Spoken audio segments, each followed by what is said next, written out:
I am Paige, 33 years old, and I walked away from my family 5 years ago with exactly $200 and a single, weathered backpack.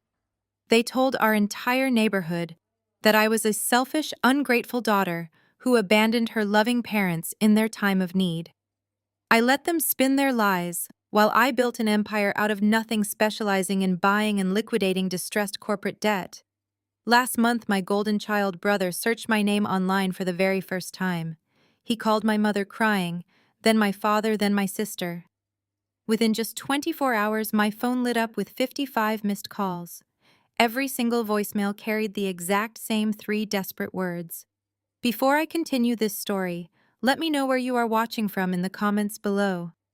Hit like and subscribe if you have ever had to cut off toxic family members to protect your own peace and financial security. Trust me, you will want to hear how I handled the absolute chaos that showed up at my front door. The screen of my phone cast a harsh blue light across the dark, quiet expanse of my living room.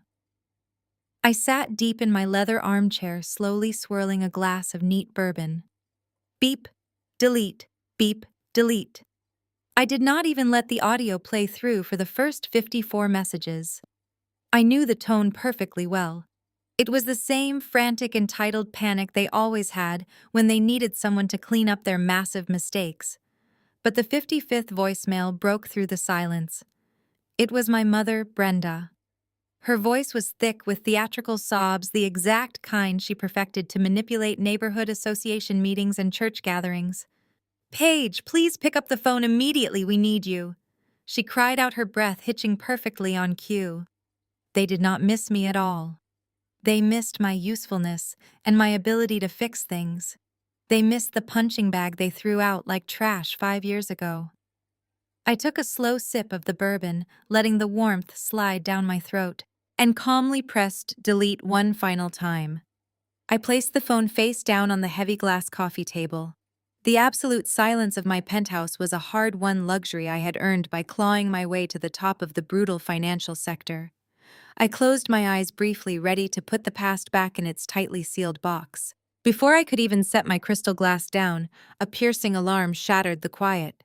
The smart home security panel mounted on the wall flashed a bright, angry red warning. Motion detected at the main security gate. I walked over and tapped the high-definition camera feed. Standing outside in the freezing November rain, looking exactly like a drowned rat in a designer suit, was my younger brother, Dylan. He was 30 years old, but he still threw violent tantrums like a toddler deprived of candy. He was pacing aggressively back and forth, kicking the heavy wrought iron bars of my perimeter gate. He leaned incredibly close to the intercom camera, his face twisted in an ugly mixture of rage and absolute terror. "Open the gate right now, Paige. I know you are in there. I saw the lights on," he screamed loudly, his voice distorting through the small waterproof speaker. "You bribed the commercial banks to steal my company, you absolute witch." I watched him flail around for a moment, calmly observing the sheer panic radiating off his expensive tailor-made jacket. Dylan had spent his entire adult life playing the role of the visionary CEO of our family business. It was a grand title handed to him by our parents while he ran the account straight into the ground. I pressed the intercom button, my voice icy and steady, echoing out into the rainy street. "Go home, Dylan. You are trespassing on private property, and I will not hesitate to call the local authorities." He grabbed the wet bars, shaking them with unexpected force. "Do not you dare threaten me. I am going to sue you for corporate espionage. I am going to have you locked up. You cannot just swoop in and take everything we built." He spat the words at the camera, completely unaware of how pathetic he looked in the rain. But his empty threats meant absolutely nothing to me anymore. He was firing blanks in the dark, and he knew it deep down. I did not raise my voice, and I did not need to. I simply leaned closer to the microphone and smiled. "We did not build anything, Dylan. You burned it all down, and I just bought the ashes. The truth is going to sting." The rain was coming down harder now, matting his expensive blonde hair to his forehead. He slammed his fist against the reinforced steel of the gate. "You bribed the banks to steal my company, you miserable witch!" He screamed, his voice cracking with the strain.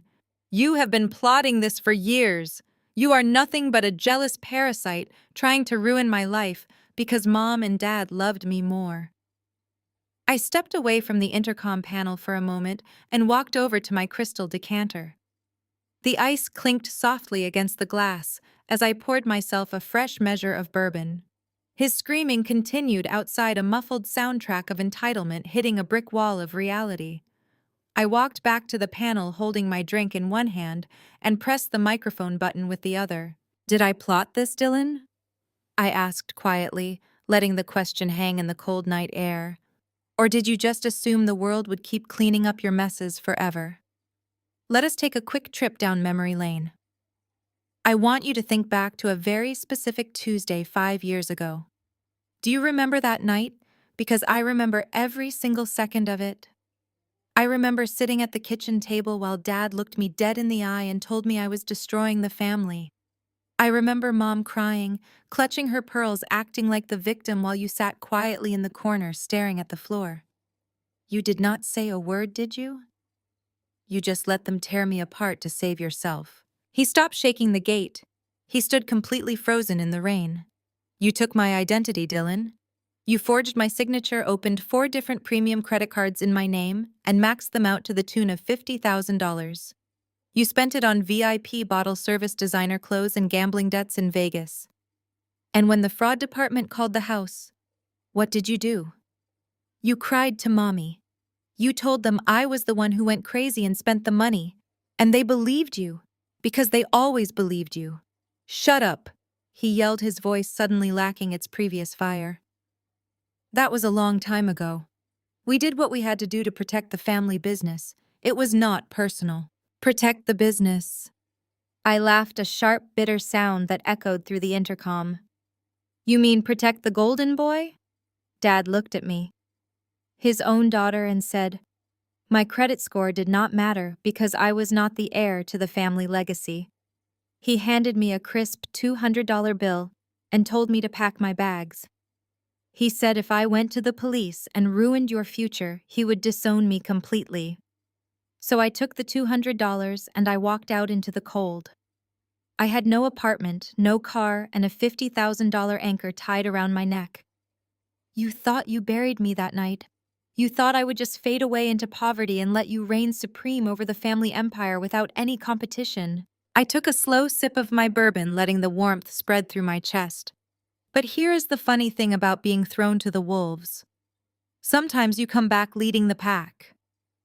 I spent the last 5 years working 18-hour days. I learned every dirty trick of corporate finance. I learned how to track distressed assets, how to identify bleeding companies, and how to buy their debt for pennies on the dollar. While you were busy playing CEO and running the company accounts into the ground to fund your lavish lifestyle, I was watching. I saw you miss your quarterly loan payments. I saw the banks downgrade your credit rating. I did not bribe anyone, Dylan. I simply waited for you to fail, and then I legally purchased your defaulted $15 million debt from the bank. You are lying, he choked out, taking a step back from the heavy gate. The bank would have notified me. They would have given me a chance to restructure the payments. They did notify you, I replied smoothly. 3 times, actually. But you were too busy vacationing in Aspen with your fraternity brothers to open your mail. The acquisition was finalized this morning. The paperwork is absolutely ironclad. I own the debt. I own the liens on the company equipment. Which means, as of right now, I own you. Your entire lifestyle belongs to the sister you threw away. And I am not going to let you walk away this time. You are going to pay for every single thing you stole from me 5 years ago. Period.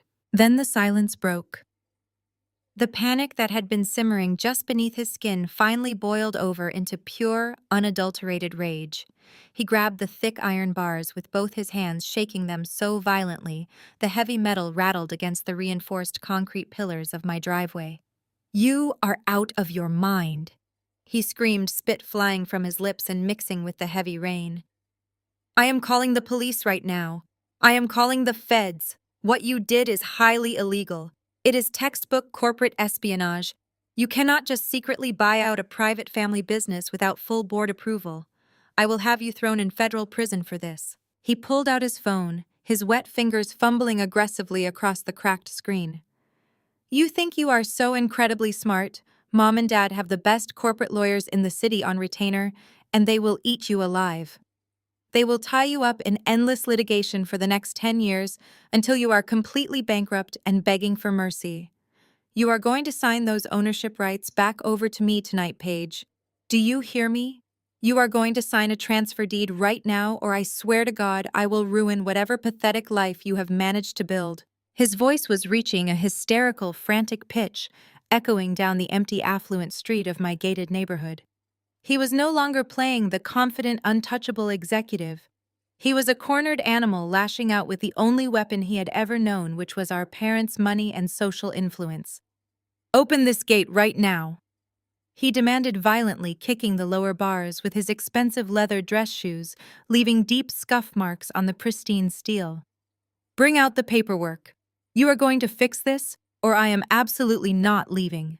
I will stand out here all night and scream until your rich neighbors call the cops. I watched him through the high-definition monitor for another long, quiet moment. It was truly fascinating to see how quickly the grand facade crumbled when the financial safety net was finally pulled away. I could have just left him out there to freeze in the storm. I could have called my private security team and had him forcibly dragged away for trespassing on my property. But that would have been far too easy. That would not have given me the deep satisfaction of looking him straight in the eyes when I delivered the final crushing blow. I reached out and calmly pressed the mute button on the intercom panel, instantly cutting off his frantic screaming. The sudden silence in my living room was absolute bliss. I set my crystal glass down on the heavy table, the ice settling with a soft, satisfying clink. I ran my hands down the front of my heavy emerald green silk robe, tying the long sash tightly around my waist. The luxurious fabric was smooth and cool against my skin, a stark contrast to the violent storm raging outside my windows. I slipped my feet into a pair of soft velvet slippers and walked slowly toward the private elevator that led down to the ground floor courtyard of my estate. The ride down was completely quiet, accompanied only by the soft mechanical hum of the elevator. When the polished steel doors finally slid open, I stepped out into the covered stone walkway leading to the front security gate. The freezing night air immediately hit my face, carrying the sharp scent of wet asphalt and autumn rain. I walked with measured, unhurried steps. There was absolutely no need to rush. I held every single card in this high-stakes game. As I approached the perimeter, Dylan suddenly stopped kicking the gate. He pressed his wet face against the cold iron bars, his eyes widening in shock as he saw me walking toward him. I stopped just out of his reach, standing perfectly still under the warm yellow glow of the overhead security light. The visual contrast between the two of us could not have been more obvious. He was completely drenched, shivering uncontrollably, his custom-tailored suit entirely ruined by the storm, his face pale and reeking of sheer desperation. I was perfectly dry, flawlessly composed, wrapped in expensive silk, looking at him as if he were a complete stranger, asking for spare change. "Sign it back," he commanded, though his voice now shook violently from the freezing cold. "Bring out the transfer documents right now, Paige. I am not playing any games with you tonight. You are going to undo this mess immediately. Our parents are already panicking at home. You have absolutely no idea what you have just done to this family." I stood there in the quiet rain, completely unfazed by his massive tantrum. I did not flinch when he aggressively grabbed the iron bars again. I did not break eye contact for a single second. I just looked at the spoiled boy who had stolen my financial identity, the coward of a brother who had silently watched our parents throw me onto the street, and I felt absolutely nothing but a cold, calculating resolve. I reached out and pressed the green button on the keypad. A loud electronic buzz pierced the rain, and the massive iron gates began to swing open. Dylan stumbled forward, clearly expecting me to step aside and let him into the warmth of my home. He thought my silence meant I was backing down. He thought I would invite him inside and negotiate some pathetic family compromise like we always did. He was wrong. I stood firmly in the exact center of the opening, blocking his path. From the deep pocket of my silk robe, I pulled out a heavy legal binder wrapped in a waterproof sleeve. I tossed it directly at his chest, with enough force to make him step back. He fumbled awkwardly, dropping his phone onto the wet pavement to catch the stack of documents. "Sue me!" I said, my voice cutting through the storm with crystal clear precision. "Call your expensive lawyers right now. Call Mom and Dad and wake them up. Call the local news if you want to. But before you make a fool of yourself in a federal courtroom, I suggest you open that folder and read page 4. He stared down at the black binder, then looked back up at me, confusion mixing with absolute terror in his eyes. "What is this?" He stammered, his teeth chattering from the freezing rain soaking through his suit. I stepped slightly closer to him. "I did not steal your failing company, Dylan. That would imply your company actually had any remaining value left to steal. You have been operating in the red for 36 straight months. You leveraged every asset our grandfather built to keep up the illusion that you were a successful businessman. You took out massive predatory loans to cover payroll while you were renting private jets for your friends. Your board was preparing to vote you out, and the bank was days away from seizing everything. So I did you a favor. I bought your $15 million defaulted debt directly from the lenders. The transaction cleared this morning." Dylan ripped the plastic sleeve off the binder, his shaking fingers frantically tearing at the pages as he desperately searched for page 4. The rain immediately began soaking the legal paper, but the heavy black ink of the financial summaries was unmistakable. He traced his finger down the page, his eyes darting across the lines of debt acquisition, asset collateral, and the final signature of transfer. "I am not a corporate spy, Dylan." I continued, watching the color completely drain from his pale face. "I am your new master. I am the sole creditor of your entire fragile empire. Do you understand what that means? It means I legally own the mortgage on the corporate headquarters downtown. I own the manufacturing equipment in the warehouses. I own the lien on the summer house in the Hamptons. And most importantly, I own the debt tied to your personal trust fund. Every cent that you, Mom and Dad rely on to maintain your pathetic country club lifestyle now officially belongs to the daughter you threw out like trash 5 years ago." He dropped the binder. It hit the wet pavement with a heavy thud. "No." He whispered the word, barely escaping his lips. "No, the commercial banks would not just sell it to you without warning us. They need authorization from the board. They need signatures. They only need cash, Dylan." I smiled a terrifying smile that sent a shiver down his spine. "And I have a lot of cash. I have spent 5 years building a venture capital firm that specializes in liquidating toxic corporate assets, and your company is the most toxic asset I have ever analyzed. You have exactly 72 hours to clear out your corner office. If you try to move a single dollar out of the company accounts, I will have the authorities arrest you for embezzlement before breakfast." I reached out and pressed the button on the keypad again. The iron gates began to swing shut, forcing him to step backward into the dark street. "You cannot do this to us," he screamed, his voice breaking into a pathetic sob as the reality of his ruin finally set in. "We are your family. We are your blood." I looked at him one last time as the gates locked together with a loud metallic clank.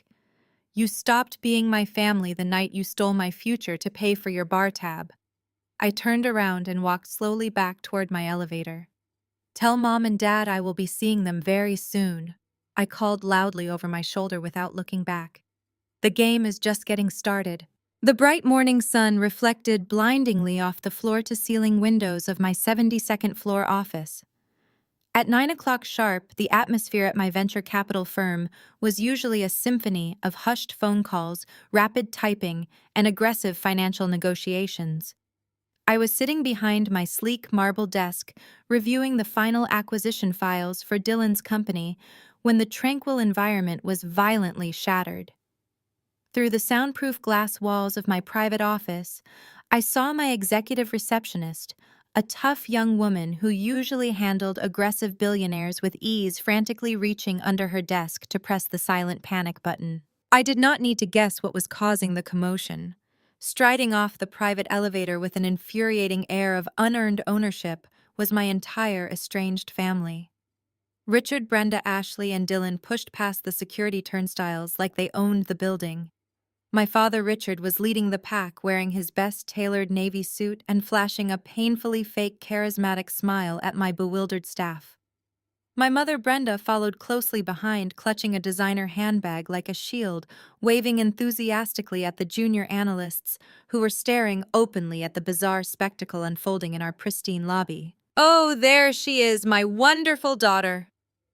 Brenda practically shrieked, her voice intentionally loud enough to bounce off the polished concrete floors and reach every single cubicle. We wanted to surprise her. It has been far too long since we had a proper family reunion. Ashley, draped in an oversized cashmere coat she definitely bought using the company credit line, rolled her eyes but managed to paste on a plastic smile. Dylan trailed at the back of the group, looking considerably less arrogant than he had in the rain last night, his eyes darting nervously around the sleek, intimidating office. They were putting on a show. They were deliberately playing the happy reunited family card in front of my colleagues, hoping to trap me in a social corner. They assumed I would be too embarrassed by a public scene to turn them away. I picked up my desk phone and pressed the intercom button for the front desk. "Stand down, the security team," I told my receptionist calmly. "Let them come back to my office. I want to hear what they have to say." I leaned back in my leather chair, steepling my fingers as they approached the glass. Without knocking, Richard pushed open my heavy glass door and marched inside immediately, gesturing for the rest of them to follow. The moment the thick door clicked shut behind Dylan, completely sealing us off from the open floor, the cheerful, loving family facade vanished into thin air. The smiles instantly melted off their faces, replaced by the same cold, calculating expressions they had worn 5 years ago when they threw me out. Richard planted his hands firmly on the edge of my marble desk, leaning over to try and physically intimidate me with his height, just like he always used to do. "This little stunt of yours ends right now, Paige," my father demanded, his voice dropping the theatrical warmth and returning to its natural, commanding bark. "You have had your fun. You scared your brother, and you proved that you know how to play dirty in the corporate world. Congratulations. But this is the real world, and you are dealing with real money. You are going to call whoever you need to call at that bank and reverse this ridiculous $15 million transaction before the market closes today. Blood is thicker than water, and you will not destroy this family." I stared at his hands on my desk, noticing the slight tremor in his fingers. He was terrified, but his ego refused to let him show it. I slowly looked up to meet his angry gaze. "Blood is thicker than water," I repeated, my voice dangerously soft. "That is a very interesting phrase for you to use today, considering you did not seem to care much about my blood when you let Dylan steal $50,000 in my name. I am not a rebellious teenager pulling a prank, Richard. I am the senior partner of this firm." Brenda stepped forward, placing a manicured hand over her heart in a gesture of exaggerated distress. "Paige, please be reasonable," she pleaded, though her eyes were hard and completely devoid of any genuine maternal affection. "We are your family. You cannot just swoop in and steal the company your grandfather built from the ground up. It belongs to Dylan. It is his legacy. You have plenty of money now. Why are you being so vindictive? Just forgive the debt and come home for dinner. We can sweep all this ugliness under the rug and be a real family once again." I stared at the woman who had given birth to me. It was truly a masterclass in psychological manipulation. Brenda stood there in my office wearing a vintage tweed blazer, her perfectly manicured fingers nervously stroking the quilted leather of a pristine white Chanel bag. It was the same bag she had purchased the week after they kicked me out, using the exact credit line Dylan had fraudulently opened in my name. She actually thought she could waltz into my place of business, wave her hands, and magically erase half a decade of intentional neglect and financial abuse. "You are acting like this is some sort of misunderstanding, Paige." Brenda sighed deeply, tilting her head with a look of manufactured pity. "You abandoned us for 5 whole years. You never called on holidays. You never sent a single letter.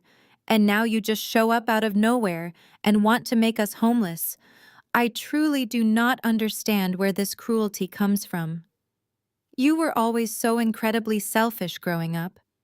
You only ever cared about yourself, not like your sister Ashley. Ashley always knows how to put this family first. The sheer audacity of her statement hung heavy in the air. I leaned forward, resting my forearms on the cold marble desk.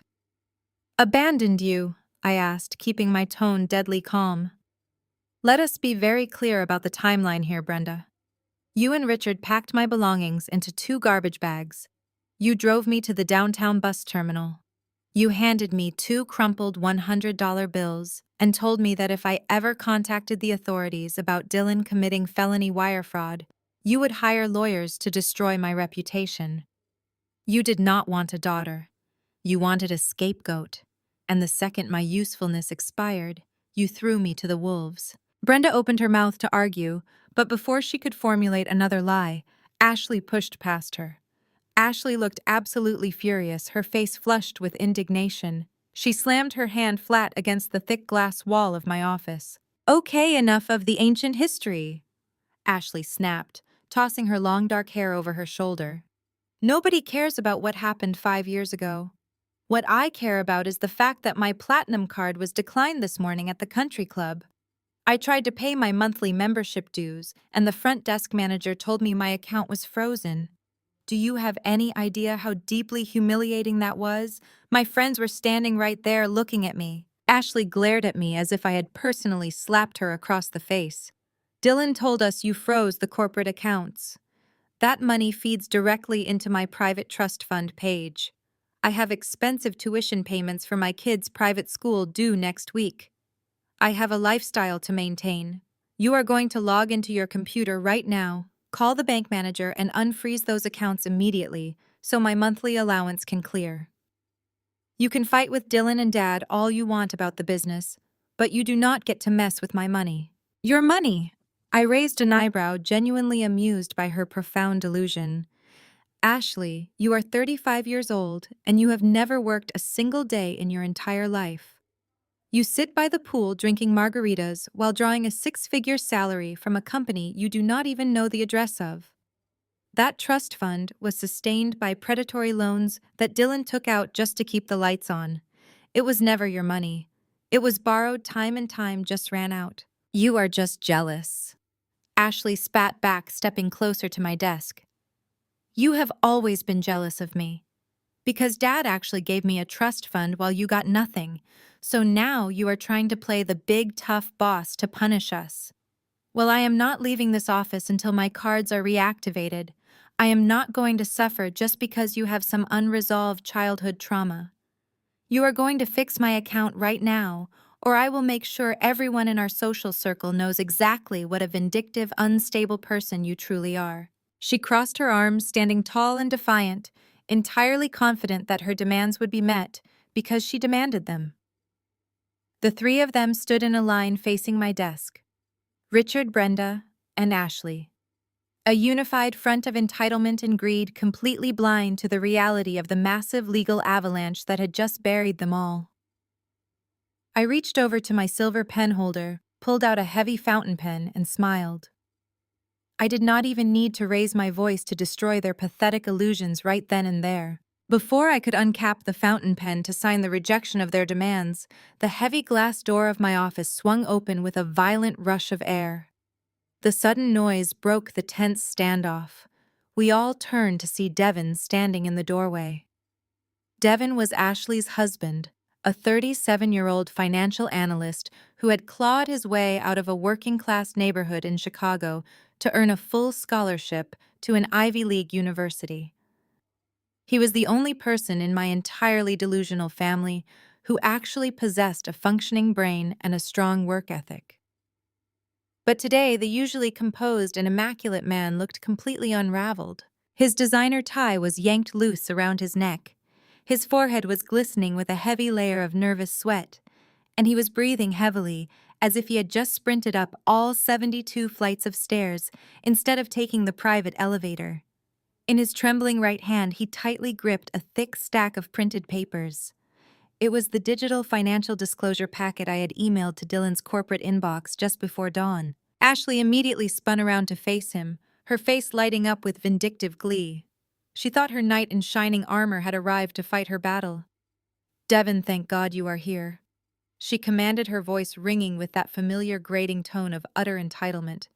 Tell your horrible sister-in-law to unfreeze my trust fund accounts immediately. She is trying to ruin my life because she is holding on to some pathetic grudge from 5 years ago. You need to yell at her. You need to threaten her with our legal team. Make her fix my platinum card right now before I lose my country club membership. Ashley pointed a sharply manicured finger at me, waiting for her husband to step forward and play the role of the aggressive enforcer she always expected him to be. Richard and Brenda also stepped back slightly, making room for Devon to take the lead. They all assumed Devon would blindly follow their marching orders, just like he had been forced to do ever since he married into this toxic family. But Devon did not move. He did not look at Ashley. He did not acknowledge Richard or Brenda. He walked slowly past his demanding wife, his eyes completely locked onto me sitting behind the marble desk.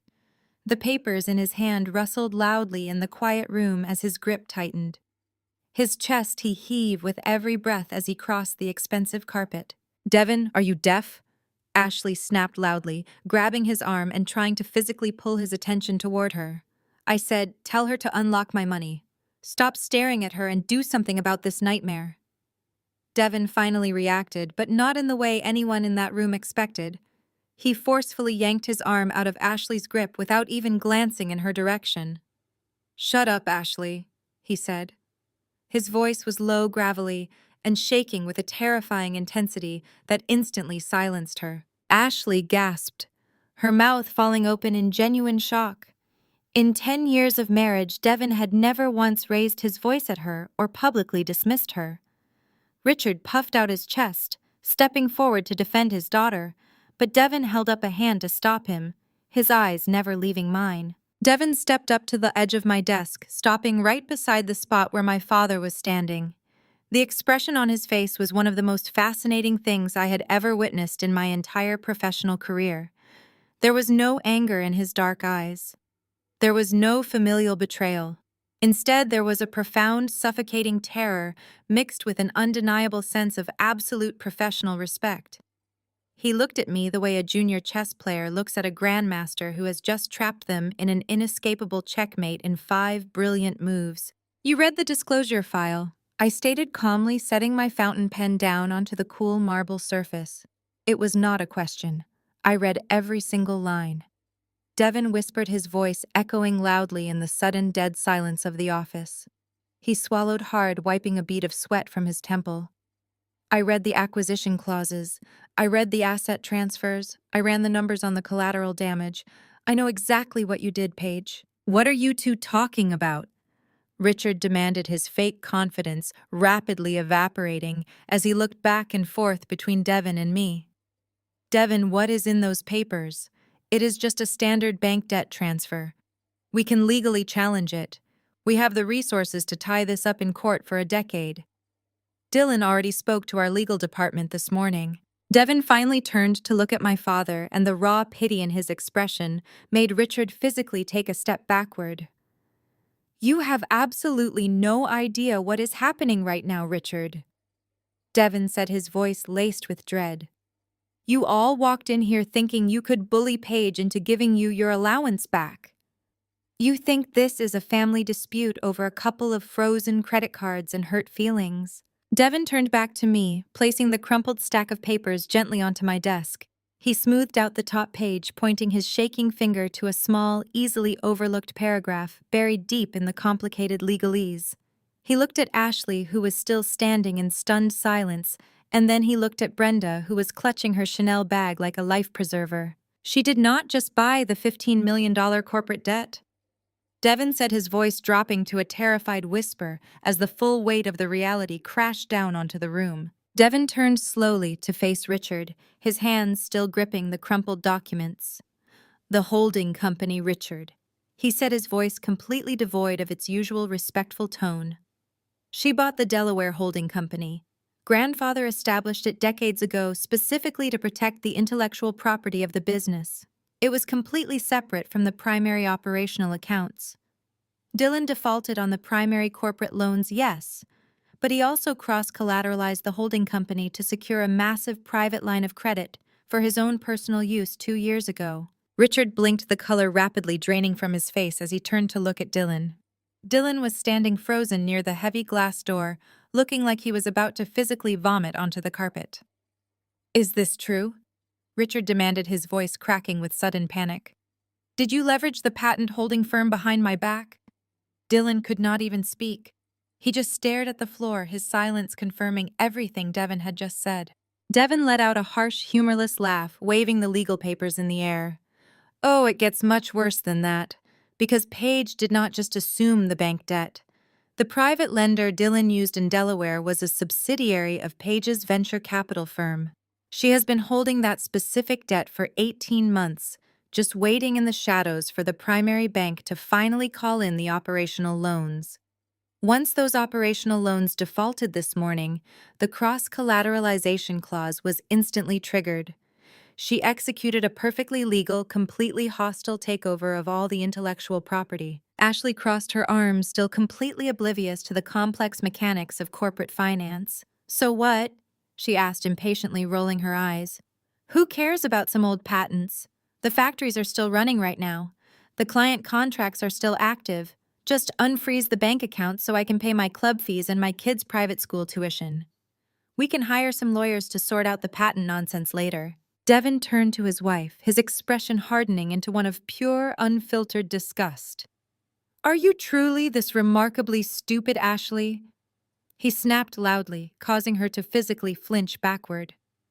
"Without those patents, the company cannot manufacture a single product. The proprietary software, the manufacturing algorithms, the exact engineering designs that make up 90% of the company revenue, Paige now owns all of it outright. If Dylan tries to produce even one more unit on the assembly line, Paige can sue him for massive copyright infringement. She can send federal marshals to shut down the factories by lunchtime today. The company you think is paying for your luxury lifestyle is now nothing more than an empty shell. It has zero value. Your trust fund does not exist anymore because the company funding it is completely dead and buried." The silence that followed was absolute and suffocating. The cold reality of the situation finally penetrated Ashley's thick skull.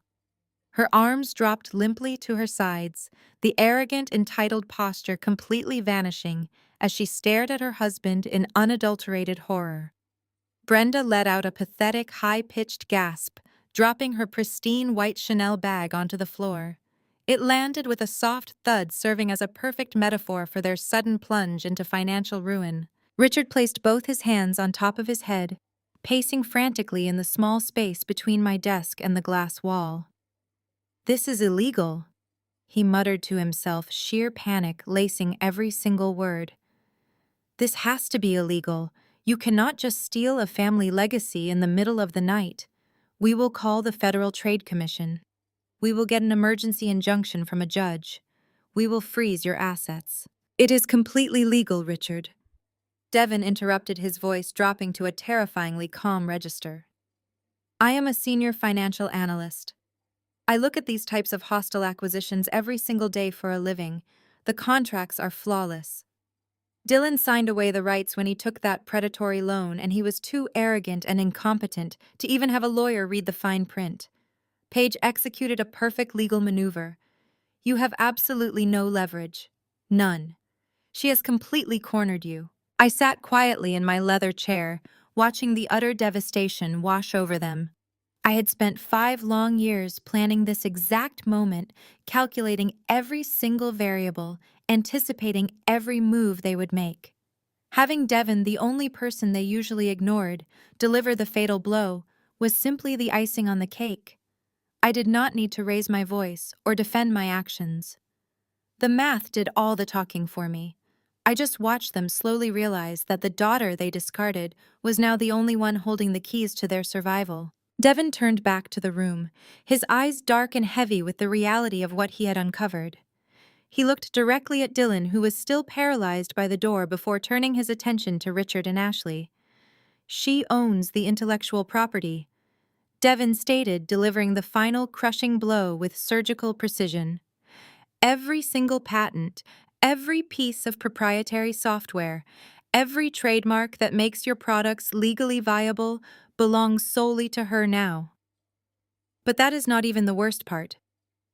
He took a deep breath, the sheer gravity of the situation pulling his shoulders down. When Dylan authorized the transfer of funds from the primary accounts to cover his personal debts in Delaware, he falsified the collateral documents across state lines. That is textbook wire fraud. If you do not do exactly what Paige says, the FBI will be raiding our house by Monday morning. The family was left in a stunned, breathless silence.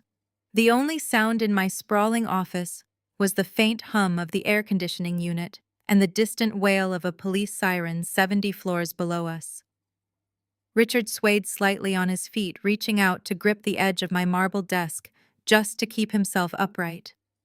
His knuckles turned completely white. The arrogant patriarch who had confidently marched into my lobby 10 minutes ago was completely gone.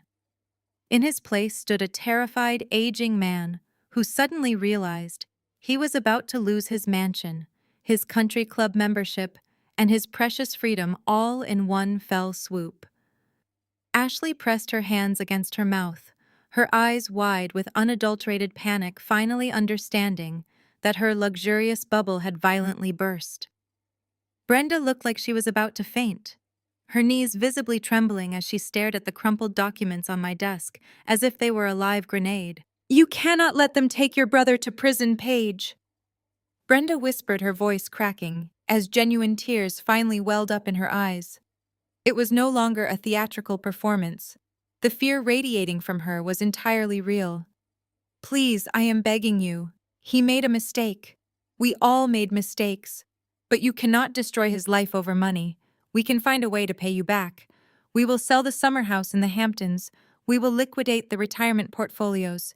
Just please do not call the federal authorities." I looked at the woman who had happily handed me $200 and told me to disappear. My heart felt absolutely nothing for her. It was cold and steady, hardened by 5 years of ruthless survival.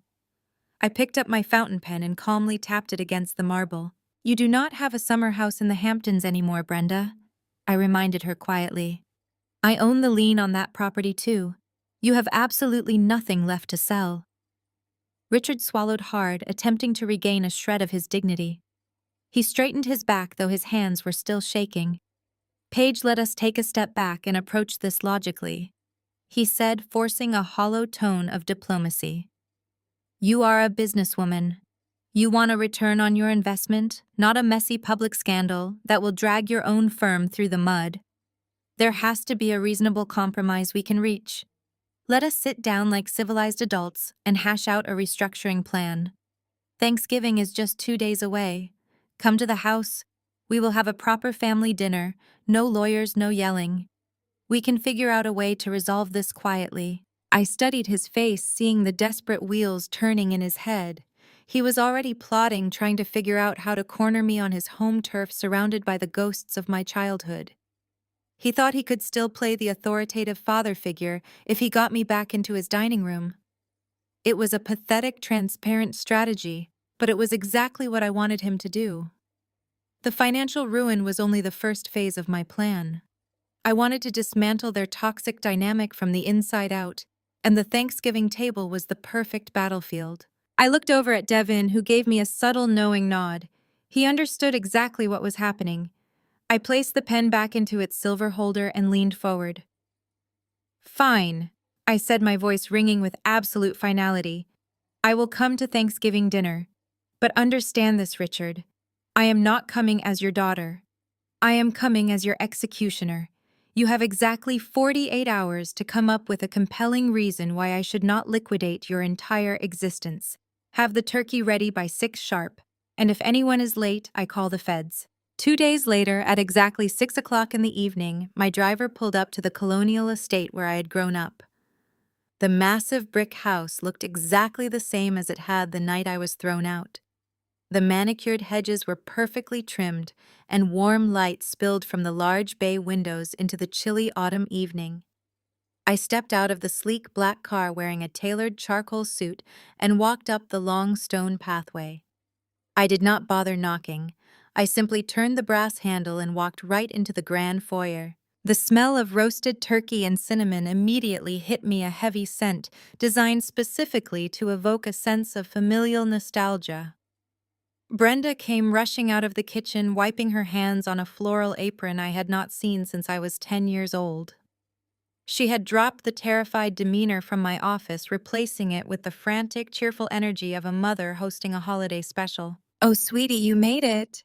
Brenda beamed, stepping forward as if she were going to hug me, but stopping short when I did not even slightly open my arms. "Come into the dining room. Your father is just opening a bottle of wine. We made all of your absolute favorites tonight." I followed her into the formal dining room, where the long mahogany table was set with the finest crystal and antique silver. It was a pathetic, transparent display of psychological warfare. Right in the center of the table, placed prominently in front of me, was a massive dish of sweet potato casserole topped with toasted marshmallows alongside a freshly baked pecan pie. They were the dishes I used to beg for every Thanksgiving when I was a little girl. Brenda thought she could melt away a hostile corporate takeover with a few marshmallows and a slice of pie. Richard stood at the head of the table, pouring an expensive red wine. He forced a broad, welcoming smile, gesturing for me to sit. Dylan was seated, staring rigidly at his empty plate, while Ashley sat across from him, aggressively tapping her manicured fingernails against her crystal water glass. Devin was noticeably absent from the table, likely sequestered in the living room with his daughter, to keep her completely away from the impending explosion. I pulled out my chair and sat down, resting my hands neatly on my lap. I did not reach for the linen napkin. I did not touch the silverware. "Let me pour you a glass of this Cabernet Page." Richard offered, his voice dripping with condescending warmth. "You always had a taste for the finer things, even when you were just a rebellious teenager. We brought this bottle back from our trip to Tuscany last summer. You really should have come with us." "I did not come with you because you did not invite me, Richard." I replied, my voice flat and completely devoid of emotion. "And I do not drink while I am working." Ashley scoffed loudly, rolling her eyes. "Oh, please. You are not working right now. You are at a family dinner. Stop acting like you are the CEO of the universe just because you figured out how to shuffle some papers around and buy a few patents." I slowly turned my head to look at Ashley. Her bank accounts were completely frozen. Her trust fund was completely dead, and yet she still clung desperately to the illusion that she was somehow superior to me. I did not respond to her. I just let the silence stretch out thick and suffocating until she nervously looked away and took a large gulp of her wine. Richard cleared his throat, trying to regain control of the room. "Now let us not bicker. Tonight is about healing." He reached over and scooped a large serving of the sweet potato casserole onto a porcelain plate, offering it to me. "Eat something, Paige. You look entirely too thin. You have been working yourself into the ground, and frankly, I think this whole situation has you a bit confused and overwhelmed. You have stepped into a very complicated financial arena, and it is perfectly okay to admit you might be in slightly over your head." The sheer audacity of his strategy was almost impressive. He was actually trying to gaslight me into believing that my meticulous, hostile takeover of his entire life was just a silly mistake made by a confused little girl. I pushed the plate of food slowly back across the table. My eyes never left his. "I am not confused, Richard," I stated evenly, maintaining total psychological control of the room. "I am just waiting for you to tell me exactly how you plan to stay out of federal prison." Richard's smile completely vanished. The warm, patriarchal facade he had desperately tried to maintain shattered into a million pieces. He looked around the dining room, ensuring the doors were closed, before reaching down to a leather briefcase resting near the leg of his chair. He pulled out a thick, cream-colored envelope and placed it carefully onto the table. He pushed it slowly past the crystal wine glasses, past the untouched sweet potato casserole, stopping right at the edge of my porcelain plate. I looked down at the envelope, but did not make a single move to open it. Richard leaned forward, lacing his fingers together. He lowered his voice to a hushed, conspiratorial whisper, completely ignoring the fact that his other children were sitting just a few feet away. Inside that envelope is a legally binding contract drafted by my personal attorney this afternoon. He set his eyes darting nervously toward Dylan for a fraction of a second before locking back onto mine. It contains a certified cashier check for $5 million. That is clean, untraceable cash transferred directly from an offshore holding account I have maintained for decades. You take the $5 million, you release the liens on the primary corporate assets, and you transfer the patents back to the original holding company. We erase the cross-collateralization records, and this entire mess disappears tonight. I looked at the thick envelope, then back up to my father. $5 million is a substantial amount of money, Richard, I replied smoothly. But it is nowhere near the $15 million you owe me, nor does it cover the immense value of the intellectual property you just asked me to surrender. Why on earth would I accept such a massive financial loss? Richard swallowed hard, preparing to play his absolute trump card.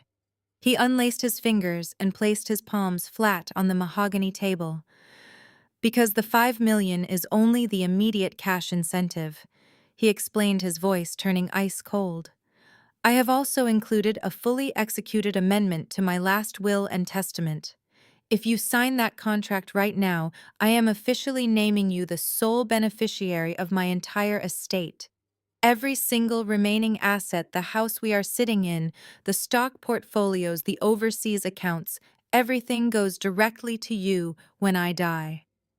Dylan will be entirely written out of the will. I am stripping him of his title as Chief Executive Officer tomorrow morning, and he will not receive another dime from this family for the rest of his life. The dining room erupted into absolute chaos. Dylan violently pushed his heavy wooden chair back, the legs scraping loudly against the expensive hardwood floor. Are you out of your mind? Dylan screamed, his face turning a dangerous shade of crimson. You cannot do that. I am your son. I am the one who is supposed to take over. You promised me the company. You promised me everything. He looked at our mother, expecting her to intervene. Mom, tell him he cannot do this. Tell him he is crazy. But Brenda just sat there, staring blankly down at her plate, her hands trembling violently in her lap. She knew exactly what Richard was doing. He was throwing their precious golden child directly under the bus to save himself from a federal indictment, and she was entirely willing to let it happen if it meant she could keep her lavish lifestyle. Ashley let out a loud, panicked gasp. What about me? She demanded, her voice shrill and desperate. You cannot just give everything to Paige. What about my trust fund? What about my kids? Richard slammed his fist down onto the table, the crystal glasses rattling loudly. Shut up, both of you, he roared, his face contorted in rage. Dylan, you are the reason we are in this nightmare. You were reckless and stupid, and you left a paper trail a mile long. If the federal agents raid this house on Monday, I am not going down with you. I am not spending the rest of my life in a concrete cell because you could not balance a ledger. He turned back to me, his chest heaving, his eyes pleading for me to take the bait. I will give you everything, Paige, he whispered urgently, ignoring the furious shouting coming from his golden boy. You always wanted to run the company. You always wanted to be in charge. Now is your chance. Take the money, take the estate, and let us put this behind us. Just sign the paper and save this family. I looked at the man who had raised me, the man who was currently selling his favorite son for a get-out-of-jail-free card, and felt nothing but pure disgust. The sheer predictability of it all broke through my cold exterior. I leaned back in my heavy wooden dining chair and let out a sharp, humorless laugh that echoed against the crystal chandelier hanging above us. The sound was so jarring, so entirely devoid of the warmth they were desperately hoping for, that the entire room fell dead silent. Even Dylan stopped his frantic shouting. Richard stared at me, his hand resting defensively on top of the cream-colored envelope containing his $5 million bribe. He genuinely thought he had played a masterful hand. He thought the promise of ultimate power and wealth would instantly erase half a decade of calculated abuse. He looked confused, trying to process why I was not eagerly reaching for the pen to sign his contract. You really have not changed one single bit, have you, Richard? I asked softly, wiping a stray tear of amusement from the corner of my eye. You always sell people out to save yourself. It is your ultimate defense mechanism. Whenever the consequences of your own catastrophic parenting finally catch up to you, you immediately look for a scapegoat to sacrifice. I looked across the table at Dylan, whose face was flushed with a mixture of rage and betrayal. "You are acting so shocked right now, Dylan," I said, my voice dripping with absolute contempt. "Why are you surprised that he is throwing you to the wolves? He has done this exact same thing before. Or did you conveniently block out the memory of that rainy Tuesday night 8 years ago?" The color instantly drained from Dylan's face, replacing his angry flush with a sickening pale gray. He knew exactly what night I was talking about. I turned my attention back to my father. "Do you remember that night, Dad? I remember it vividly." Dylan was a senior in high school, and he had just received his early acceptance letter to Harvard. We were all supposed to be proud. But then he decided to celebrate by taking your vintage Porsche out for a joyride after downing half a bottle of vodka. He crashed it straight into a brick retaining wall on Elm Street. He was completely hammered, bleeding from his forehead, and facing a massive felony driving under the influence charge that would have destroyed his future. "You did not call an ambulance, Richard. You did not call a tow truck. You called me." I was 19 years old, studying for my college finals in my bedroom, completely sober. "You dragged me out of the house by my arm, shoved me into the passenger seat of Mom's SUV, and drove us to the crash site before the police arrived. And then, you made your pitch. You stood there in the freezing rain, holding my shoulders, crying fake tears. You told me my brother's entire life was over if I did not help.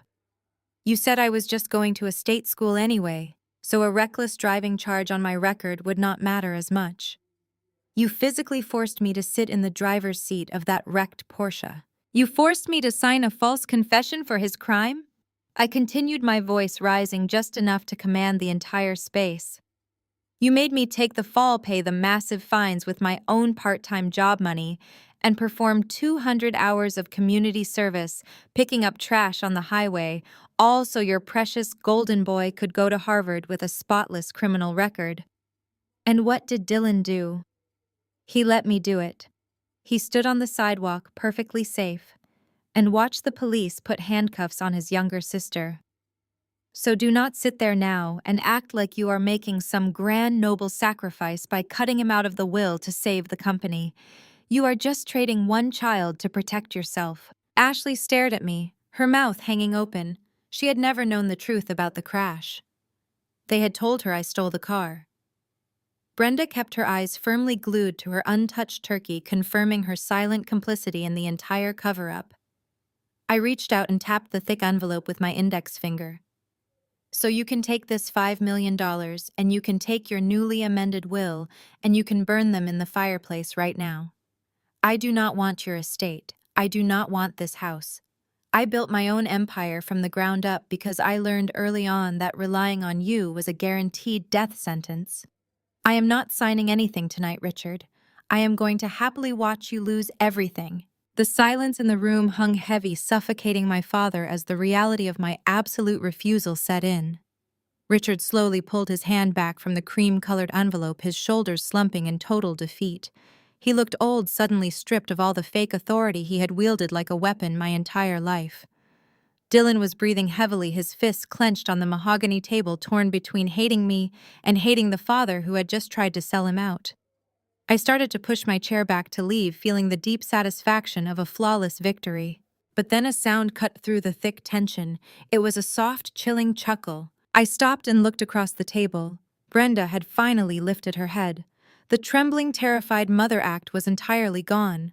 She reached into the pocket of her floral apron and pulled out her smartphone, placing it flat on the table next to her untouched plate of turkey. She tapped the screen a few times, her manicured nails clicking sharply against the glass. She looked up at me, and the smirk on her face was so deeply malicious, it made Richard visibly flinch. "You always were a smart girl, Paige," Brenda said, her voice dripping with artificial sweetness. "But you always underestimated a mother's instinct to protect her home. You think you are the only one who learned how to play dirty in the corporate world?" She pressed a button on the screen. The audio was slightly tinny, but the voices were crystal clear. It was my voice. "I want your estate." The recording of my voice echoed in the dining room. I want this house. You give me the $5 million and I release the liens. If you do not, I am going to happily watch you lose everything. I narrowed my eyes. It was a masterful, vicious piece of audio manipulation. She had been secretly recording our entire conversation since I walked through the door.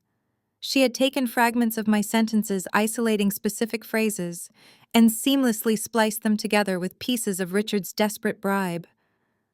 In the span of a 30-second audio clip, she had completely rewritten the narrative. Instead of a father trying to bribe his daughter to escape federal prison, it sounded exactly like a ruthless venture capitalist extorting her own family for $5 million and their real estate properties. I have to admit, the editing application on this phone is remarkably user-friendly. Brenda smiled, picking up her wine glass and taking a delicate sip. I have spent the last half hour cutting out all the boring parts about Dylan and the car crash. What is left is a very concise, very damaging piece of audio. What are you doing, Brenda? Richard hissed, staring at his wife as if he were seeing a complete stranger. I am saving our lifestyle, Richard, since you clearly cannot. Brenda snapped at him, her eyes flashing with pure venom. She turned her attention back to me, swirling the red wine in her glass. You see, Paige, I did a little bit of research on your venture capital firm this morning. You are the senior partner, yes. But you answer to a board of directors. And your firm handles billions of dollars for very conservative, very strict institutional investors. They have a zero-tolerance policy for illegal extortion, corporate blackmail, or unethical coercion. She tapped her fingernail against the smartphone screen. If I send this audio file to the Wall Street Journal, they will run it on the front page by tomorrow morning. Your investors will pull their capital in a blind panic. Your board of directors will force you out before lunch. You will lose your firm, your reputation, and your entire fortune. You will be right back on the street with $200 in your pocket. Ashley let out a loud, triumphant laugh, clapping her hands together as if she were watching a theatrical performance. Oh, Mom, that is absolutely brilliant. You are going to lose everything, Paige. You hear that? You are done. You came in here acting like you owned us, but Mom just beat you at your own game. I stared at Brenda, analyzing the sheer ruthlessness of her move. She did not care about the family company. She did not care about Dylan's freedom or Richard's impending federal indictment. She only cared about her country club membership, her designer bags, and her immaculate public image. And she was entirely willing to destroy my entire life to keep them. She was willing to burn my career to the ground just to maintain her wealthy facade. So here is my counteroffer, Brenda stated, leaning forward and resting her elbows on the mahogany table. You log into your corporate portal right now. You initiate a full release of all the debt you hold against our company. You transfer the patents back to Dylan. And you wire $5 million from your personal account into my private trust. You call it a generous holiday gift to your loving parents. If you do that, I will delete this audio file. If you refuse, I press send and your career is permanently over. The room held its breath. Richard looked terrified, but surprisingly hopeful. Dylan was grinning like a madman, fully believing he had just been saved by his mother. Brenda sat there holding the digital detonator to my entire life, waiting for me to surrender. I looked at the smartphone, then looked directly into my mother's eyes, calculating my next move. I did not flinch. I did not beg. I stood up from the heavy mahogany chair, smoothed my tailored suit, and picked up my purse. Send it, I said, my voice completely devoid of the panic she so desperately wanted to see. Send it to whoever you want, Brenda. But do not ever call me your daughter again. I walked straight out of the colonial house, leaving the Thanksgiving dinner to rot on the table. I heard Richard shouting my name as the heavy front door slammed shut behind me, but I did not stop walking. By 6 o'clock the next morning, my phone started vibrating relentlessly against the marble nightstand of my penthouse. Brenda and Richard had actually done it. They did not just send the edited audio to my firm. They went straight to a prominent local business blog known for its sensationalized corporate takedowns. The headline was plastered across the top of my screen in bold, accusatory letters. Ruthless, venture capitalist daughter extorts elderly parents for family fortune. The article included the heavily spliced audio clip painting me as a greedy monster who had maliciously manipulated the legal system to steal my brother's legacy and evict my aging parents before the holidays. The author of the piece had clearly been fed a highly sanitized version of our family history, omitting the credit card fraud and the stolen trust funds. The fallout was instantaneous. My inbox was a war zone. Before I had even poured coffee, I had 30 missed calls from the managing partners of my institutional investment firms. These were conservative billionaires who managed pension funds and prestigious university endowments. They did not tolerate public scandals. My executive assistant texted me in a panic, informing me that 3 of our largest clients were threatening to pull their capital by the end of the business day if I did not issue a formal public apology and step down pending an internal ethics investigation. The board of directors had already scheduled an emergency conference call for noon to discuss my potential suspension. To make matters worse, the public reaction was doing exactly what Richard had meticulously calculated. The viral hit piece created a massive wave of misplaced public sympathy.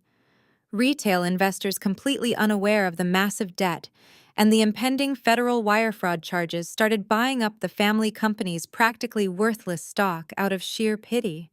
The dying company saw an unexpected and unearned 5% sympathy bump in pre-market trading.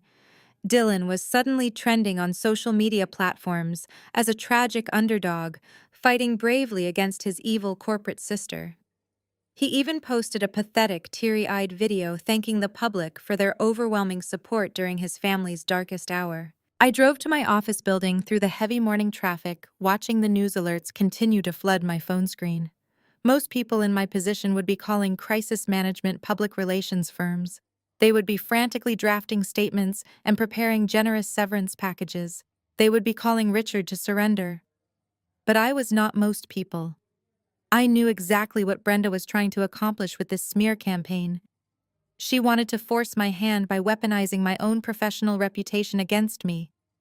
She thought that if she created enough external public pressure, I would panic, fold my cards, and sign over the assets to make the bad press magically disappear. I walked onto the 72nd floor of my firm, ignoring the nervous stares of my junior analysts.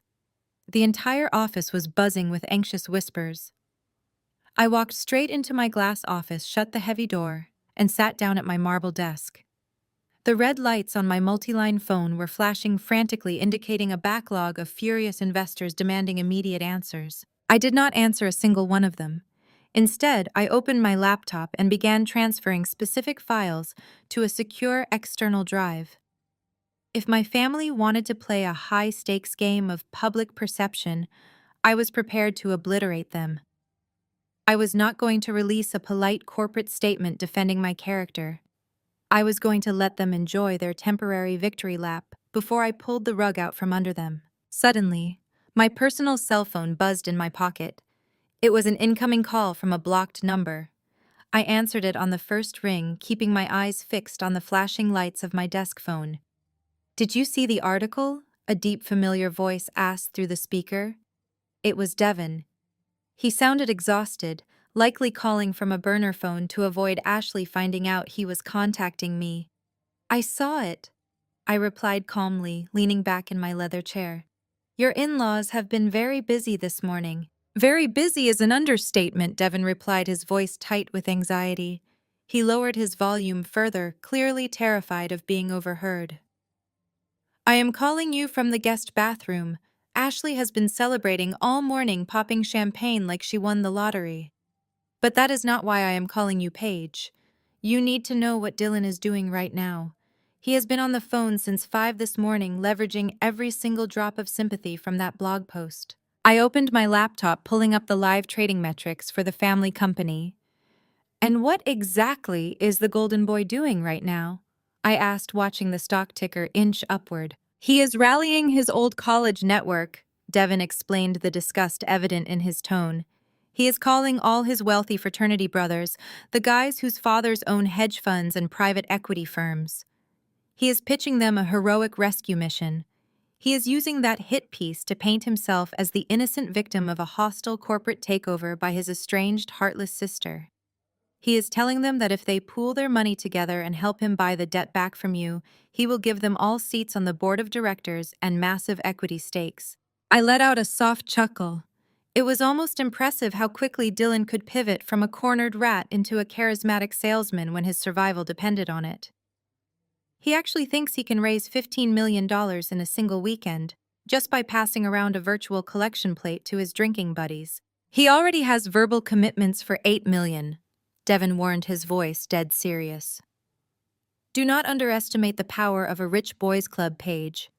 These guys do not care about the company fundamentals or the defaulted loans. They care about the optics and the favors. Dylan is promising them a guaranteed return on investment the second the company stabilizes, and with the public narrative completely on his side right now, they are actually buying it. He is trying to raise enough capital to force a mandatory buyout of the debt portfolio you hold. If he gets the full $15 million, he can legally push you out, reclaim the patents, and bury everything he did. I leaned forward, resting my elbows on the desk. He cannot force a buyout without my consent, Devin. I hold the primary position. He can if he files an emergency injunction claiming you acquired the debt through unethical means, Devin countered sharply. And with that edited audio recording your mother leaked, a judge might actually grant it. He could tie your firm up in litigation, freeze your assets, and force a settlement that puts him right back in the CEO chair. Page, he is telling everyone he is going to have the check in his hands by tomorrow. He is genuinely convinced he has won. I stared at the blinking lights on my desk phone, the furious investors still waiting for an explanation. Dylan was weaponizing his privilege, using the exact same network of entitled enablers that had protected him his entire life. He thought he could just buy his way out of a federal crime by writing a bigger check. Let him raise the money, I said smoothly, my mind already calculating the next 10 moves on the chessboard. Let him gather every single dime his fraternity brothers are willing to throw at him. Devin went completely silent on the other end of the line. Are you crazy? He finally whispered. If he pays off the debt, he takes back the company. He gets away with all of it. The wire fraud, the embezzlement, the stolen trust funds. He will walk away completely clean, and you will be the one facing an ethics board. He is not going to walk away clean, I assured him, my voice completely devoid of any doubt. Because raising $15 million requires a massive paper trail. It requires binding contracts, collateral agreements, and financial disclosures. Dylan has never read a contract in his entire life. He just signs wherever they tell him to sign. If he is borrowing millions from private equity heirs, he is going to have to leverage everything he has left to secure those loans. So what do you want me to do now? Devin asked, sounding both terrified and intrigued. I want you to keep playing the supportive husband I instructed. Let Ashley drink her champagne. Let Richard and Brenda think their media stunt actually worked. And most importantly, let Dylan think he is the smartest person in the room. I need him feeling overconfident. I need him to bring that money to the shareholder meeting tomorrow morning, so I can completely destroy him forever.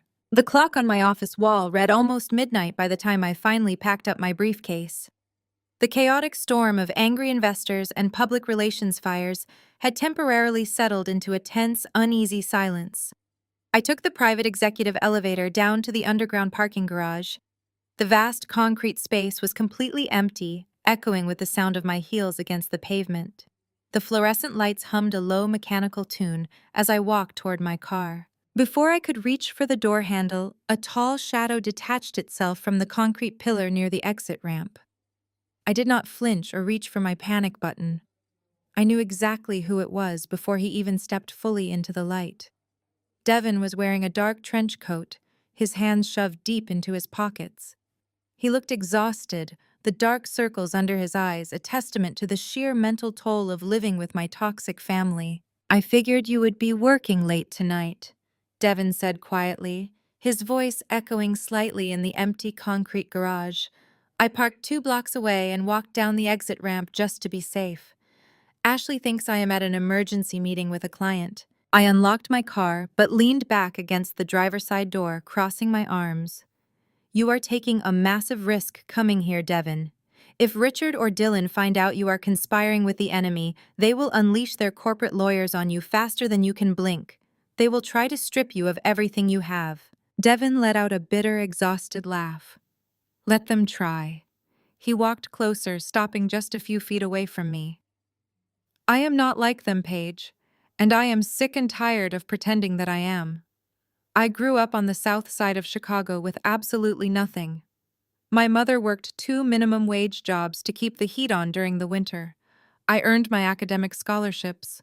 I built my career from the ground up, fighting for every promotion, every single dollar I have in the bank. I know what real struggle is. I know what real work looks like. He looked away for a moment, his jaw clenching as he thought about his wife and her family. And then I married into this absolute nightmare. I fell in love with Ashley before I truly understood the profound rot at the core of your family tree.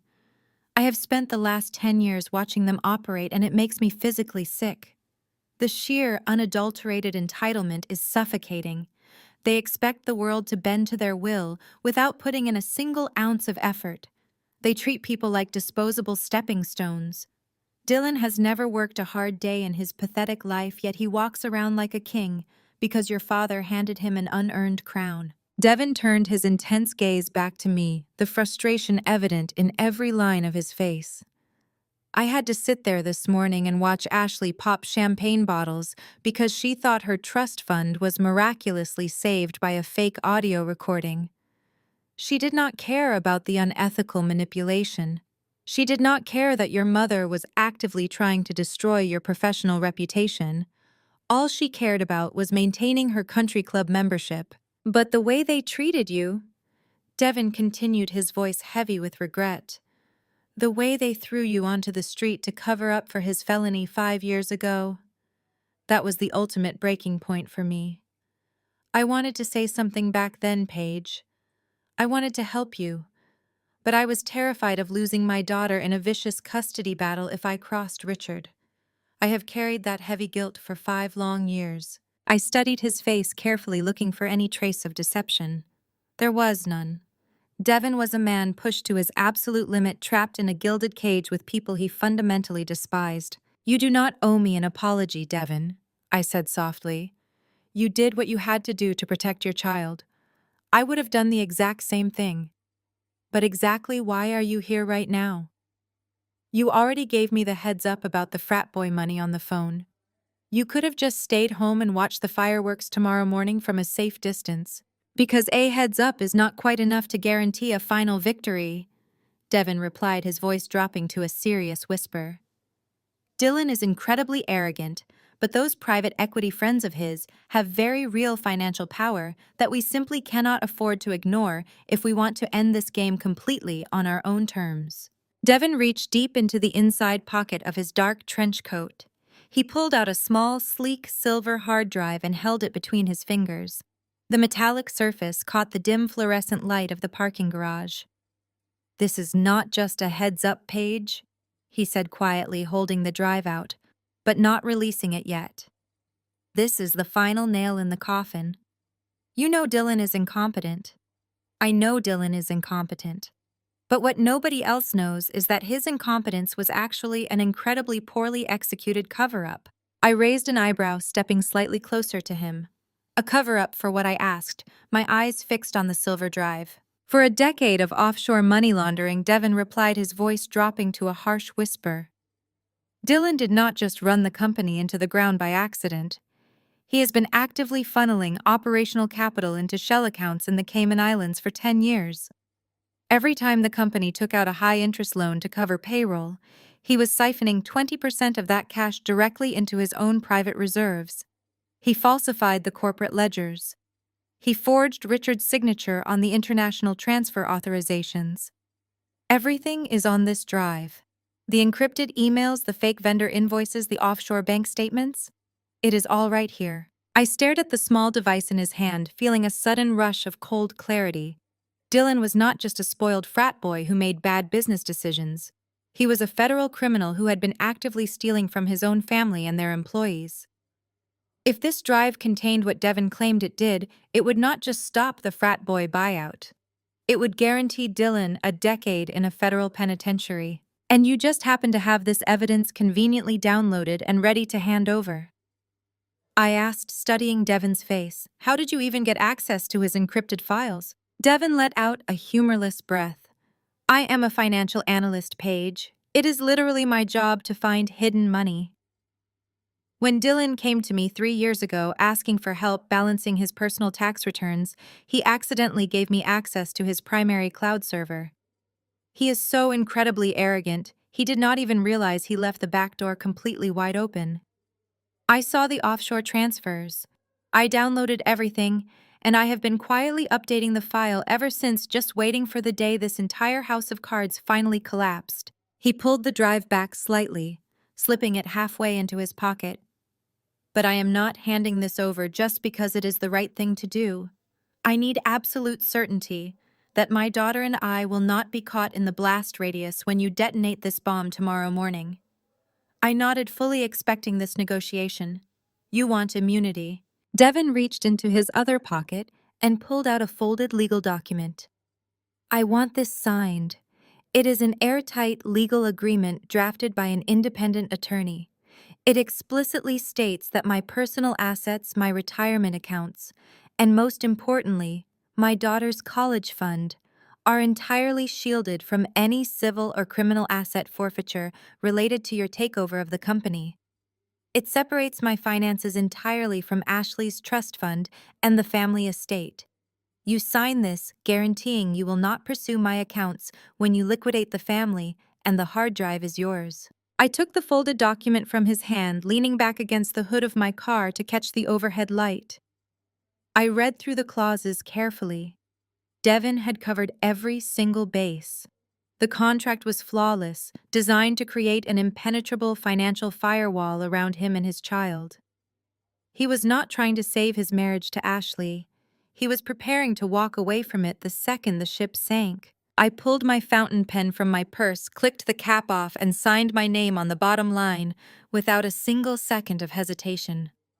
I handed the paper back to him. You have my word, Devin. Your daughter's future is safe.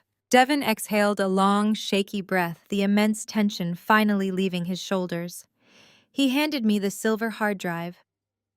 The meeting is at 9 o'clock tomorrow morning, in the main boardroom of the family headquarters, he said, carefully folding the signed agreement and tucking it safely into his coat.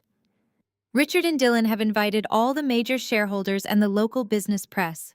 They are planning to hand you that $15 million check on camera and publicly humiliate you. I slipped the hard drive into my purse, a cold smile forming on my lips. Let them bring the cameras, I replied smoothly. It will just make the finale that much more entertaining. Devin nodded once, a gesture of profound respect and mutual understanding. He turned up the collar of his trench coat and walked away, disappearing into the shadows of the concrete exit ramp. I watched him go, knowing he was the only person in that toxic family who would survive the impending carnage. I climbed into my car, placed my purse on the passenger seat, and stared at the silver drive poking out of the leather pocket. I started the engine, the powerful roar echoing through the empty garage. Dylan thought he was walking into a triumphant victory lap tomorrow morning. He had no idea he was actually walking straight into a federal trap, and I was holding the key. The drive back to my penthouse was quiet. The rhythmic thumping of my tires against the damp asphalt provided a much-needed moment of peace before the impending storm. The city lights blurred past my window, casting long shadows across the leather interior of my car.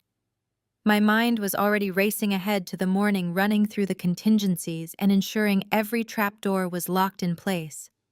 Devin had given me the ultimate weapon, but a weapon is only effective if you know exactly when to pull the trigger. I parked my car in the empty underground garage and took the private elevator up to the top floor.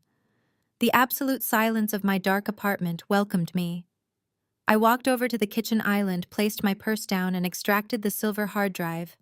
I needed to clone the files and send an encrypted backup to my attorney before going to sleep. Just as I plugged the drive into my secure home server, my personal cell phone began to vibrate across the marble counter. I glanced at the glowing screen. The caller ID displayed Dylan's name in bold letters. It was nearly 1 in the morning. He was either calling to beg for mercy or calling to gloat. Given what Devin had just told me, I was certain it was the latter. I tapped the accept button and put the phone on speaker, leaning against the counter while the files began transferring. "Hello, Dylan," I said, keeping my voice perfectly flat and bored. A loud burst of laughter erupted from the speaker. It sounded like he was standing in the middle of a crowded bar, surrounded by the obnoxious, booming voices of men who had consumed far too much expensive scotch. I could hear glasses clinking, and someone aggressively shouting his name in the background. "Paige, my absolute favorite sister," Dylan shouted over the noise. His words slightly slurred but dripping with an unbearable amount of arrogance. "I hope I did not wake you up." "Actually, no, I hope I did wake you up. You have been causing our family a lot of stress lately, so I figured it was only fair to return the favor."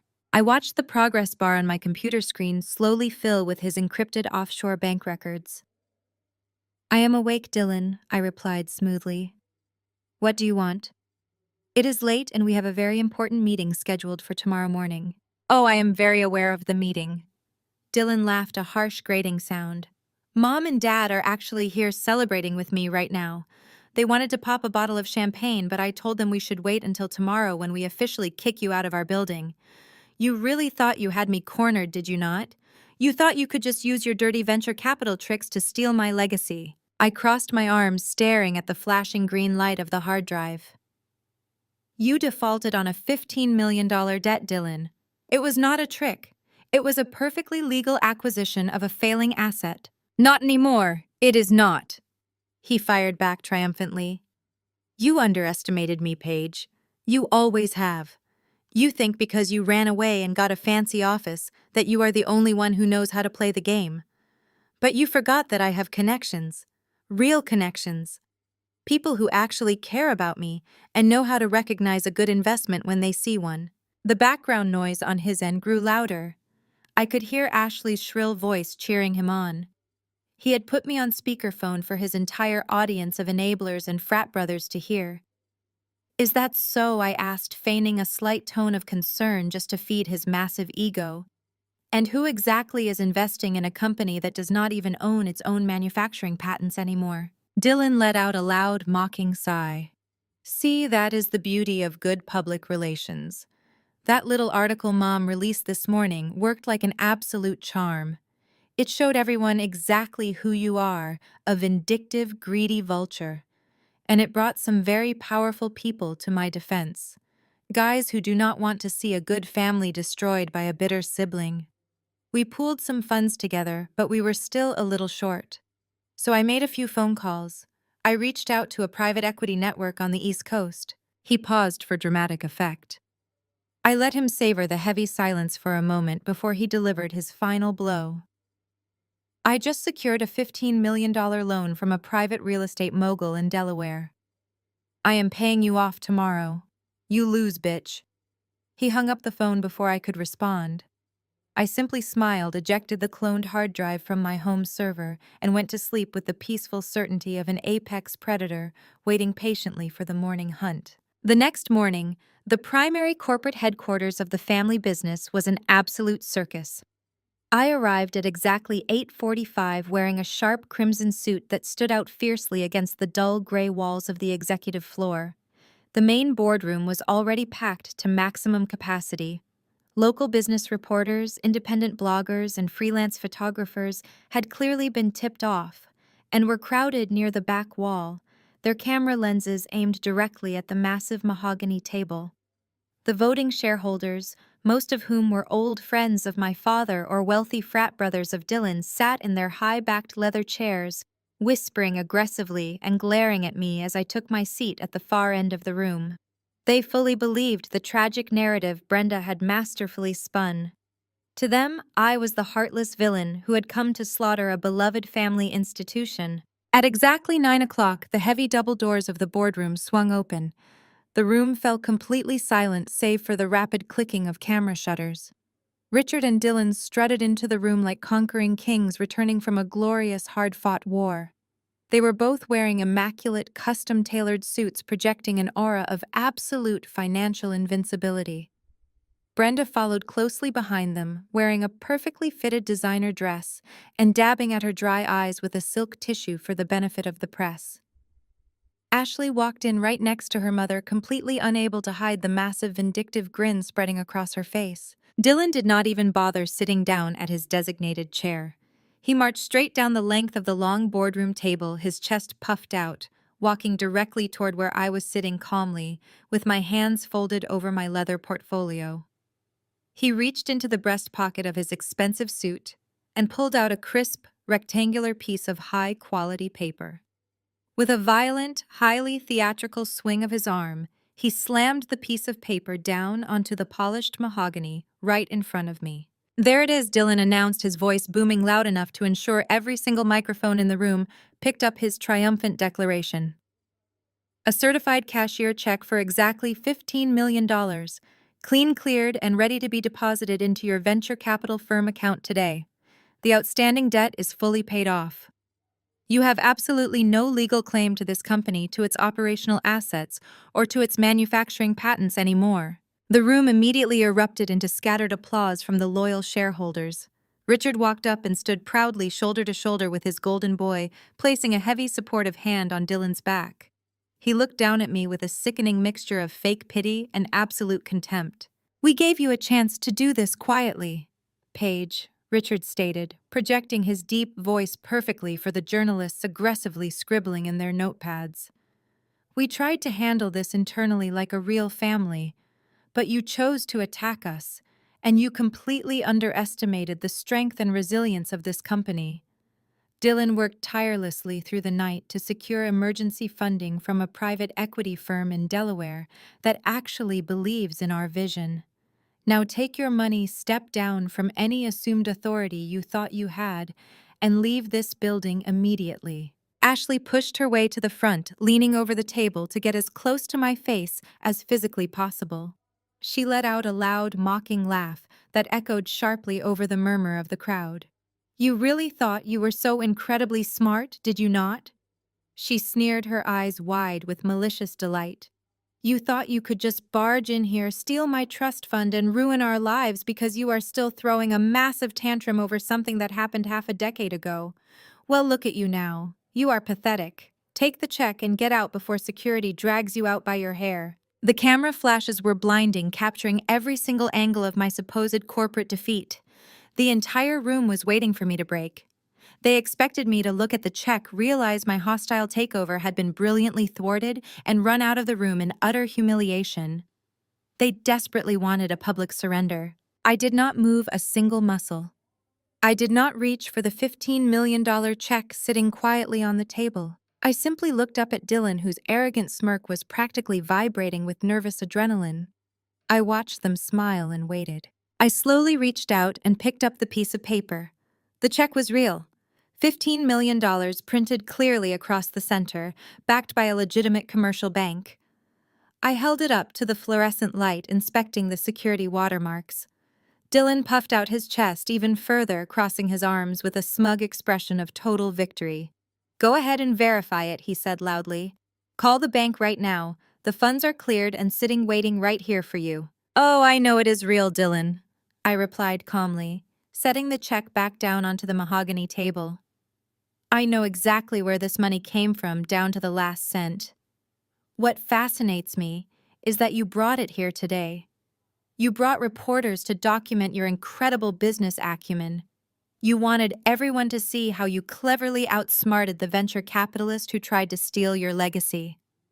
I stood up from my chair and smoothed my crimson suit, completely ignoring the furious glare from Ashley. I turned my attention to the shareholders sitting around the table.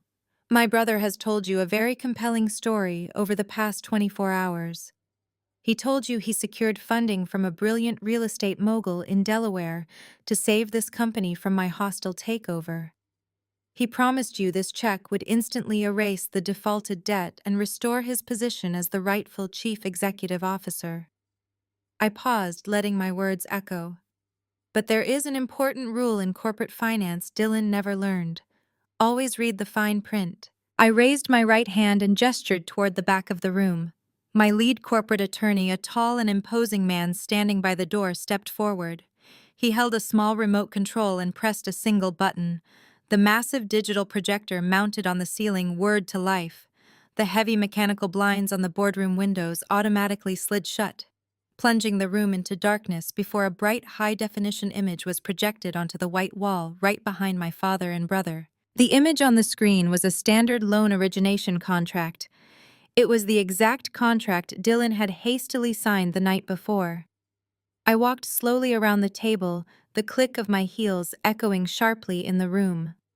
"This is the emergency loan agreement," I announced, pointing at the massive screen.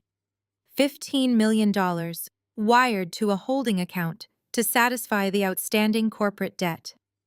The lender is listed as Apex Holdings, LLC, a private real estate conglomerate incorporated in the state of Delaware.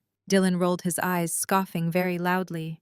"We know who the lender is, Paige. Stop trying to stall. You lost. Take the money and leave." I ignored him entirely and signaled my attorney again. The slide on the projector changed. It now displayed a complex corporate ownership flowchart tracing the legal hierarchy of Apex Holdings LLC through two other subsidiary companies. At the very top of the flowchart was the parent organization. The shareholders began to murmur amongst themselves, leaning forward to squint at the complicated corporate structure displayed on the wall. "Apex Holdings, LLC is a shell company, Dylan," I explained, my voice cutting through the dark room like a newly sharpened knife. "It has no employees. It has no physical office. It was incorporated exactly 3 years ago for the sole purpose of masking large-scale financial acquisitions from the public. It is a ghost. It exists only on paper to move massive amounts of capital without triggering regulatory alarms. And more importantly, it exists to see who is foolish enough to take its money without doing a proper background check." I signaled the attorney one last time. The final slide appeared, showing the official state registry documents for the parent company. My name was printed clearly in bold black ink as the sole proprietor and managing director. "I am the Delaware real estate mogul Dylan," I stated, the absolute certainty in my voice, silencing the entire room instantly. "You did not go out and find a heroic investor to save you. You walked right into a financial trap I set for you over 6 months ago, and you signed the paperwork blindly." The color instantly drained from the face of my brother. He turned around to look at the screen, his mouth opening and closing like a suffocating fish. Richard gripped the edge of the mahogany table, his knuckles turning stark white as his brain tried to process the mathematical impossibility of what I had just revealed. The press pool camera shutters went into an absolute overdrive, the rapid flashing illuminating the sheer terror washing over my family. I had not just defeated them, I had funded their illusion of victory just so I could crush it. The silence in the boardroom was absolute and deafening. The frantic clicking of the camera shutters finally stopped as the reporters realized the gravity of the financial execution they were witnessing. I walked slowly back to my leather chair, picked up the $15 million cashier check, and folded it neatly in half. I slipped it into the inside pocket of my crimson suit. "Thank you for delivering my money directly to me, Dylan," I said, my voice cutting through the thick tension. "It saves me the trouble of having to track down the wire transfer today." Dylan was physically shaking. His perfectly tailored suit suddenly looked like a cheap costume draped over a terrified child. He turned toward Richard, his eyes wide and pleading for his father to somehow magically fix the massive hole he had just blindly stepped into. But Richard was entirely paralyzed, staring blankly at the massive digital screen as if it were a bomb. "But that is not the end of the transaction," I continued, signaling my attorney one more time. The screen flashed, bringing up page 47 of the loan origination contract. "I know you did not read the contract, Dylan. You were so desperate to secure the funding and play the hero that you just flipped to the last page and signed on the dotted line. You saw a check for $15 million and completely ignored the deeply buried stipulations." I pointed a single finger at the highlighted text glowing on the wall. "A standard commercial bank would have denied your loan application. But Apex Holdings, LLC, is a private equity lender. We take on high-risk clients provided they put up substantial personal collateral. And since you do not personally own any assets of value, you had to leverage the remaining assets of the corporate guarantors." Richard gasped, a sharp, painful sound echoing loudly across the long mahogany table. "What did you sign?" he hissed at Dylan, grabbing his son by the shoulder and shaking him violently. "Tell me exactly what you signed." Dylan could not speak. He just shook his head, incapable of comprehending the legal jargon displayed on the screen. "Let me translate it for him, Richard," I offered smoothly. "In order to secure the emergency $15 million, Dylan legally bound the primary shareholders as guarantors of the debt. Section 4, paragraph B, explicitly states that the personal assets of the executive board become fully collateralized." I took a deliberate breath. "You authorized him to act on behalf of the board when you made him chief executive officer. So when he signed that paper last night, he put a direct lien on your primary residence. I now legally own the deed to your colonial mansion." Richard collapsed backward into his heavy leather chair, his hands covering his face as a low groan escaped his lips. The local reporters eagerly documented his absolute devastation. But I was not finished. I turned my gaze toward my mother. "Section 4, paragraph C, targets the liquid retirement accounts of the guarantors," I stated coldly. "Brenda, the private pension fund you and Richard have been building for the last 30 years, is now completely frozen and transferred to my holding company. You do not have a retirement safety net anymore. It is gone." Brenda let out a loud, piercing sob, burying her face into her hands in complete despair. She finally understood that her perfectly manicured public image was entirely erased. And finally I turned to Ashley. She was standing frozen near her mother. Section 4, paragraph D targets the remaining capital reserves tied to the corporate trust funds. I stepped slightly closer to her, my voice dropping to a terrifying whisper. "Your trust fund was tied directly to the corporate equity, Ashley. When Dylan collateralized the company reserves, he collateralized your monthly allowance. I own your trust fund. I own every single dollar you thought you had saved for your children." "No!" Ashley screamed, lunging toward Dylan. She began violently pounding her fists against his chest, completely losing any remaining shred of dignity in front of the flashing cameras.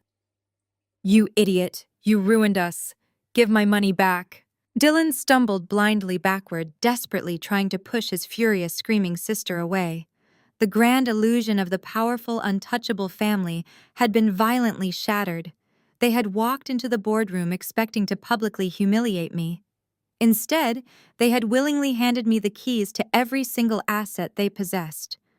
I owned the corporate debt. I owned the manufacturing patents. I owned their house, their pension, and their trust funds. They had absolutely nothing left to their names. Their entire legacy was wiped out in an instant. I had completely and flawlessly cornered them, but the final devastating blow was yet to come. I let them drown in despair for an agonizing minute. The flashing cameras slowed down reporters scribbling furiously to document the complete financial collapse of a local dynasty.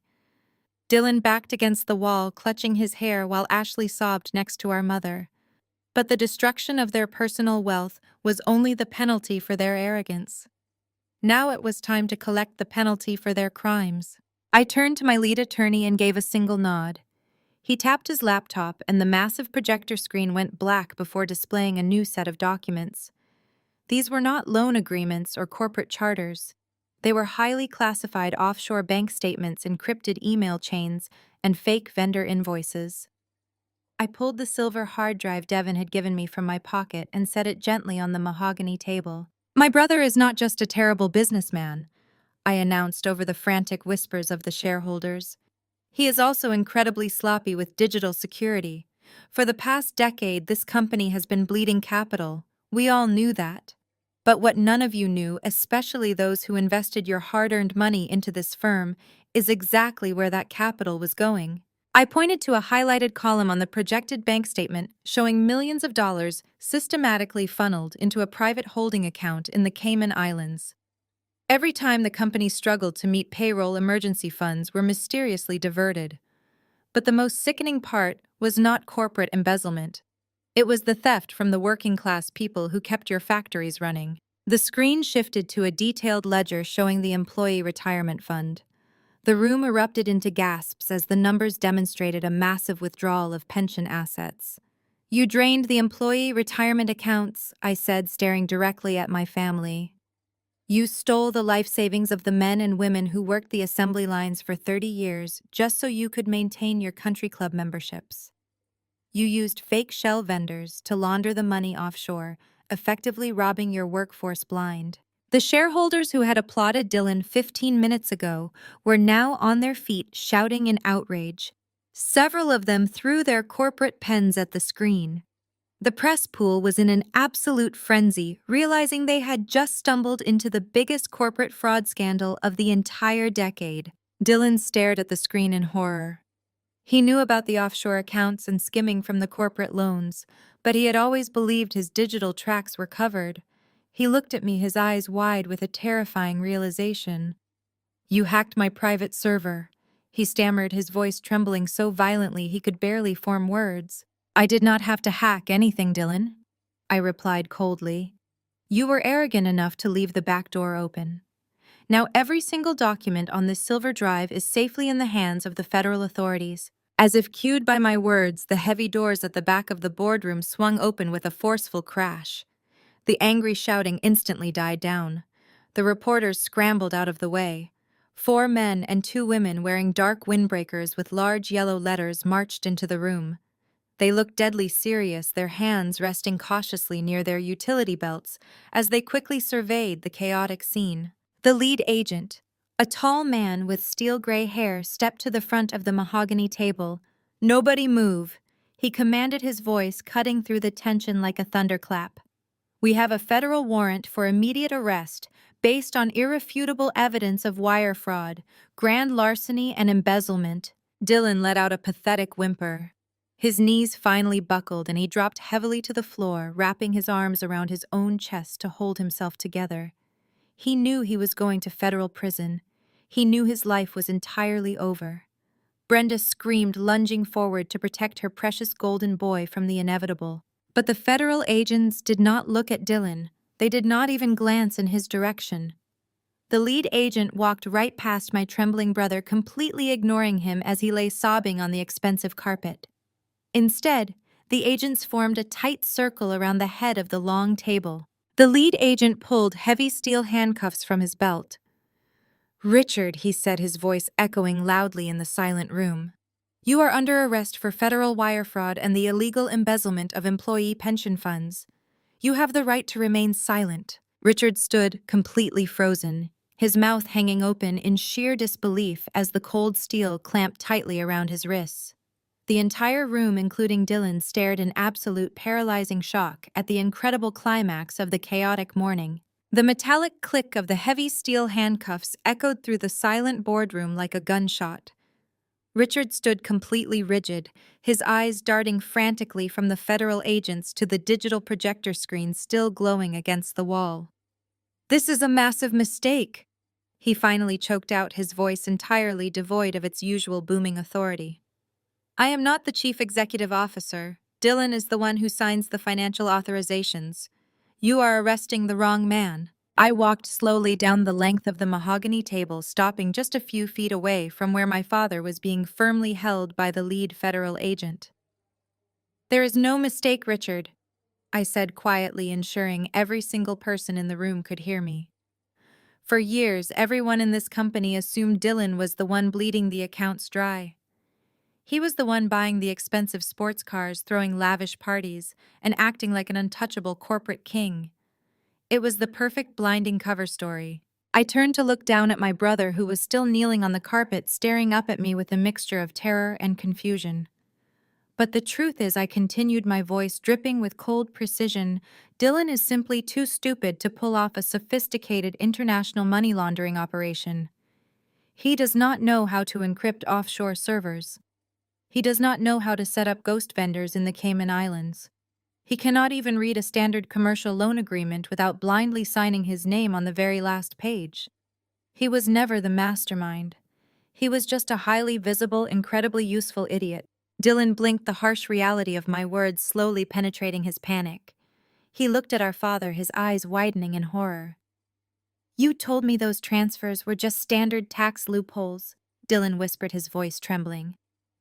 You said I just needed to approve them to keep the board happy. Exactly, I snapped, turning my attention back to Richard. You put him in the CEO chair, specifically to use him as a human shield. You used his digital credentials to siphon millions from the employee pension funds directly into your private accounts. Whenever the company took out a high-interest loan, you skimmed 20% off the top before Dylan even knew the cash had arrived. You have been quietly hoarding a massive fortune while letting your own son take all the public blame for the failing business. Richard flushed a deep, violent red. He aggressively tried to pull his arms away from the federal agents, but they held him in an iron grip. This is a fabricated lie, Richard shouted to the bewildered shareholders. She is trying to frame me to justify her hostile takeover. I reached into my pocket and pulled out a single sheet of paper. It was a printed copy of a credit card statement from 5 years ago. I placed it gently on the table in front of him. We are not just talking about corporate embezzlement, Richard. We are talking about a pattern of absolute sociopathic manipulation. Let us talk about the $50,000 credit card fraud that happened 5 years ago. The fraud that supposedly Dylan committed. The fraud that got me thrown out of my own home with $200 in my pocket. Dylan stared at the piece of paper, shaking his head. I did max those credit cards out, Dylan stammered, looking frantically between me and our father. Dad told me I did it when I was blackout drunk in Vegas. You did not do it, Dylan, I stated, looking directly into my brother's terrified eyes. You never opened those premium accounts. Richard did. He used my social security number to open the cards, and he maxed them out to cover a massive private gambling debt. When the bank fraud department flagged the accounts and called the house, Richard panicked. He knew he was facing a felony charge that would ruin his pristine social reputation. I turned my gaze back to the man in handcuffs. So you orchestrated a brilliant psychological trap, I said, my voice filled with disgust. You convinced Dylan he committed the fraud. Then you played the furious, disappointed patriarch. You threatened to disown me if I did not take the fall. You knew I would sacrifice myself to save the golden child. But you were not protecting Dylan. You were protecting yourself. You threw your own daughter onto the street to cover up your pathetic gambling addiction. Brenda let out a guttural sob, finally realizing her husband had willingly sacrificed both of his children to save his own skin. I did what I had to do to survive, Richard muttered, his arrogant facade finally breaking. I understand perfectly, I replied, turning my back on him. Take him away. The federal agents gripped Richard by his tailored sleeves, aggressively pulling him toward the heavy double doors of the boardroom. The reality of a concrete cell finally pierced his massive ego. Wait! Richard shouted, digging the heels of his expensive leather shoes into the thick carpet. You cannot just let them take me. Brenda, call the legal team right now. Call Harrison. Tell him to get an emergency bail hearing. Dylan, use whatever is left in the operational accounts to secure a defense firm. We have to fight this. We are a family. We stand together. He looked desperately at his wife and children, expecting the same blind loyalty he had demanded for 3 decades. But Brenda stood frozen, her hands covering her mouth, her eyes wide with terror as she looked at the federal agents. Dylan was still curled on the floor, rocking back and forth, completely paralyzed by the realization that his name was on the fraudulent documents. Ashley was backed into a corner, sobbing hysterically. You are all implicated in this, Richard roared, his panic morphing into vicious threats. Brenda, you signed the joint tax returns. Dylan, your signature is on the offshore wire transfers. If I go down, I am taking all of you with me. I will tell the prosecutors everything. Do not just stand there and watch them destroy our legacy. Help me. The sheer desperation in his voice echoed off the wood-paneled walls, a pathetic end to his reign of terror. The shareholders watched in absolute disgust as the patriarch turned on his own family like a cornered animal. The lead agent forcefully yanked Richard forward, ignoring his frantic screaming. Wait! I said, my voice echoing clearly over the chaos. I held up a single hand. The lead agent paused, looking at me with a questioning glance. I had cooperated with their investigation, handing over the silver drive that made this entire bust possible. He gave me exactly 2 minutes. I walked back to the mahogany table and opened my leather portfolio one last time. I pulled out a thick stack of legal documents neatly bound in a black folder and dropped it onto the polished wood. The heavy thud commanded the attention of everyone in the room, including the sobbing members of my family. Richard is absolutely right, I announced, looking down at Brenda, Dylan, and Ashley. He is a sinking ship, and he is going to drag every single one of you into the freezing water with him. Dylan, you signed the documents. Brenda, you enjoyed the spoils of the stolen pension funds. Ashley, your trust was funded by wire fraud. The federal prosecutors will not hesitate to freeze your remaining personal accounts, seize your passports, and file accessory charges against all three of you. You are looking at a minimum of 5 years in a federal penitentiary just for being willfully ignorant accomplices. Dylan let out a sharp gasp, grabbing the edge of the table to pull himself up from the floor. No, he pleaded, his voice cracking. I did not know. Paige, please, you know I am too stupid to do this. You just said it yourself. You cannot let them send me to prison. I looked at the pathetic boy who had stolen my identity. I looked at the mother who had thrown me onto the street. I looked at the sister who had laughed at my supposed downfall just 20 minutes ago. I do not want to send you to prison, I replied coldly. In fact, I have already spoken with the federal prosecutors. I negotiated a blanket immunity deal for the three of you. Richard stared at me, his eyes narrowing with deep suspicion. What did you do? He hissed. I slid the black folder across the table toward Brenda and Dylan. I am offering you a severance agreement, I explained. Dad goes to federal prison. He takes the full blame for the offshore accounts, the credit card fraud, and the embezzled pension funds. He pleads guilty, and the prosecutors close the investigation. In exchange, Mom, Dylan, and Ashley receive full federal immunity. You get to keep your freedom. Furthermore, I will release the lien on the small 3-bedroom house Mom inherited from her aunt in the suburbs. You will have a roof over your heads, and you will not spend a single day behind bars. Brenda lunged forward, her trembling hands frantically grabbing the black folder. She did not even look at Richard. Where do I sign? She demanded, her voice shrill with desperate relief. Not so fast, Brenda, I said, slamming my hand flat down on top of the folder before she could open it. I leaned forward, looking directly into her eyes. You get your freedom and you get the house. But you do not get them for free. I lifted my hand off the black folder and opened it, revealing 3 separate, highly detailed legal contracts. I looked directly at my sister, whose tear-streaked face was a mask of pure panic. First, Ashley, you are going to sign over full, permanent, and uncontested legal custody of your daughter to Devin. He formally filed the divorce papers early this morning, while you were busy celebrating your fake victory. You will walk away from that marriage, you will surrender all parental rights today, and you will not demand a single penny in alimony. You will let him raise that little girl in a safe, healthy environment, far away from your incredibly toxic influence. Ashley gasped loudly, her eyes darting frantically around the room looking for someone to save her, but she had absolutely no leverage left. I turned my attention to the rest of the heavy documents. Second, all 3 of you must formally forfeit any and all future claims to this family inheritance. You will walk away from the corporate equity, the personal properties, the vehicles, and the offshore accounts. You will leave this boardroom with exactly what you brought into this world, which is absolutely nothing. And finally, I said, lowering my voice to a dead icy calm that commanded the silent room, you are going to sign a legally binding no-contact order. You will agree to never contact each other again. You will never speak to Richard. You will not visit him in federal prison. You will not write him letters. You will completely and permanently dissolve this family unit today.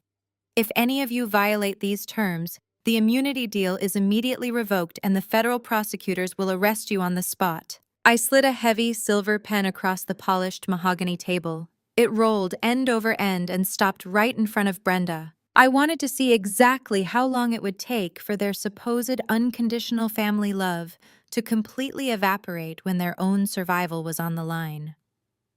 The answer was less than 10 seconds.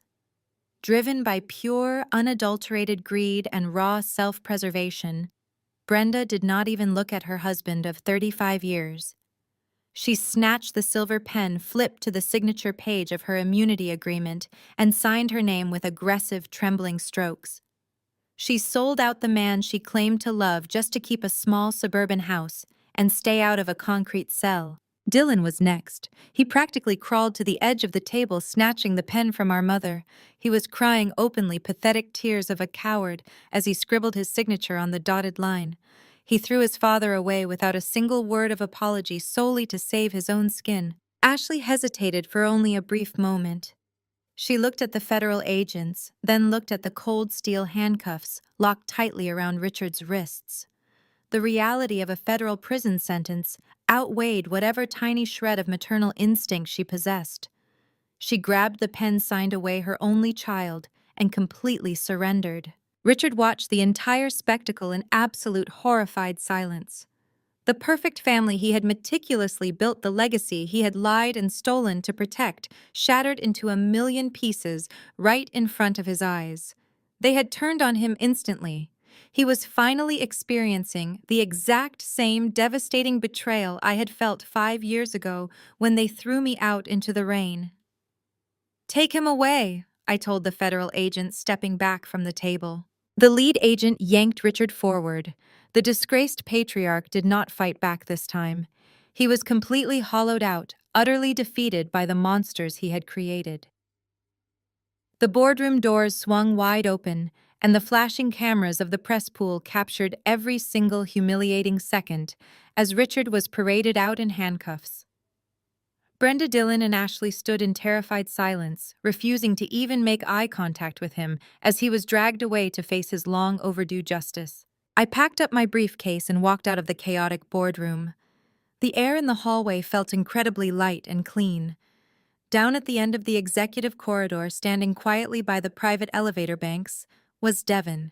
He was holding his young daughter's hand, a small travel suitcase resting by his feet. He looked up as I approached. He did not say a word, but he did not have to. He looked at me and gave a slow, deep nod of profound respect. The elevator doors chimed and slid open. He guided his daughter inside, stepping away to start a brand new, better life. I watched the steel doors close, leaving me alone in the quiet hallway. I had walked into this building as a discarded scapegoat, and I was walking out as the absolute owner of my own destiny. Sometimes burning the bridge is the only way to keep the monsters from crossing. You cannot heal in the same environment that broke you, and you cannot save people who are entirely committed to destroying themselves. I cut the infection out of my life, and for the first time in 33 years, I could finally breathe. Have you ever had to walk away from family to protect your own peace? Let me know in the comments.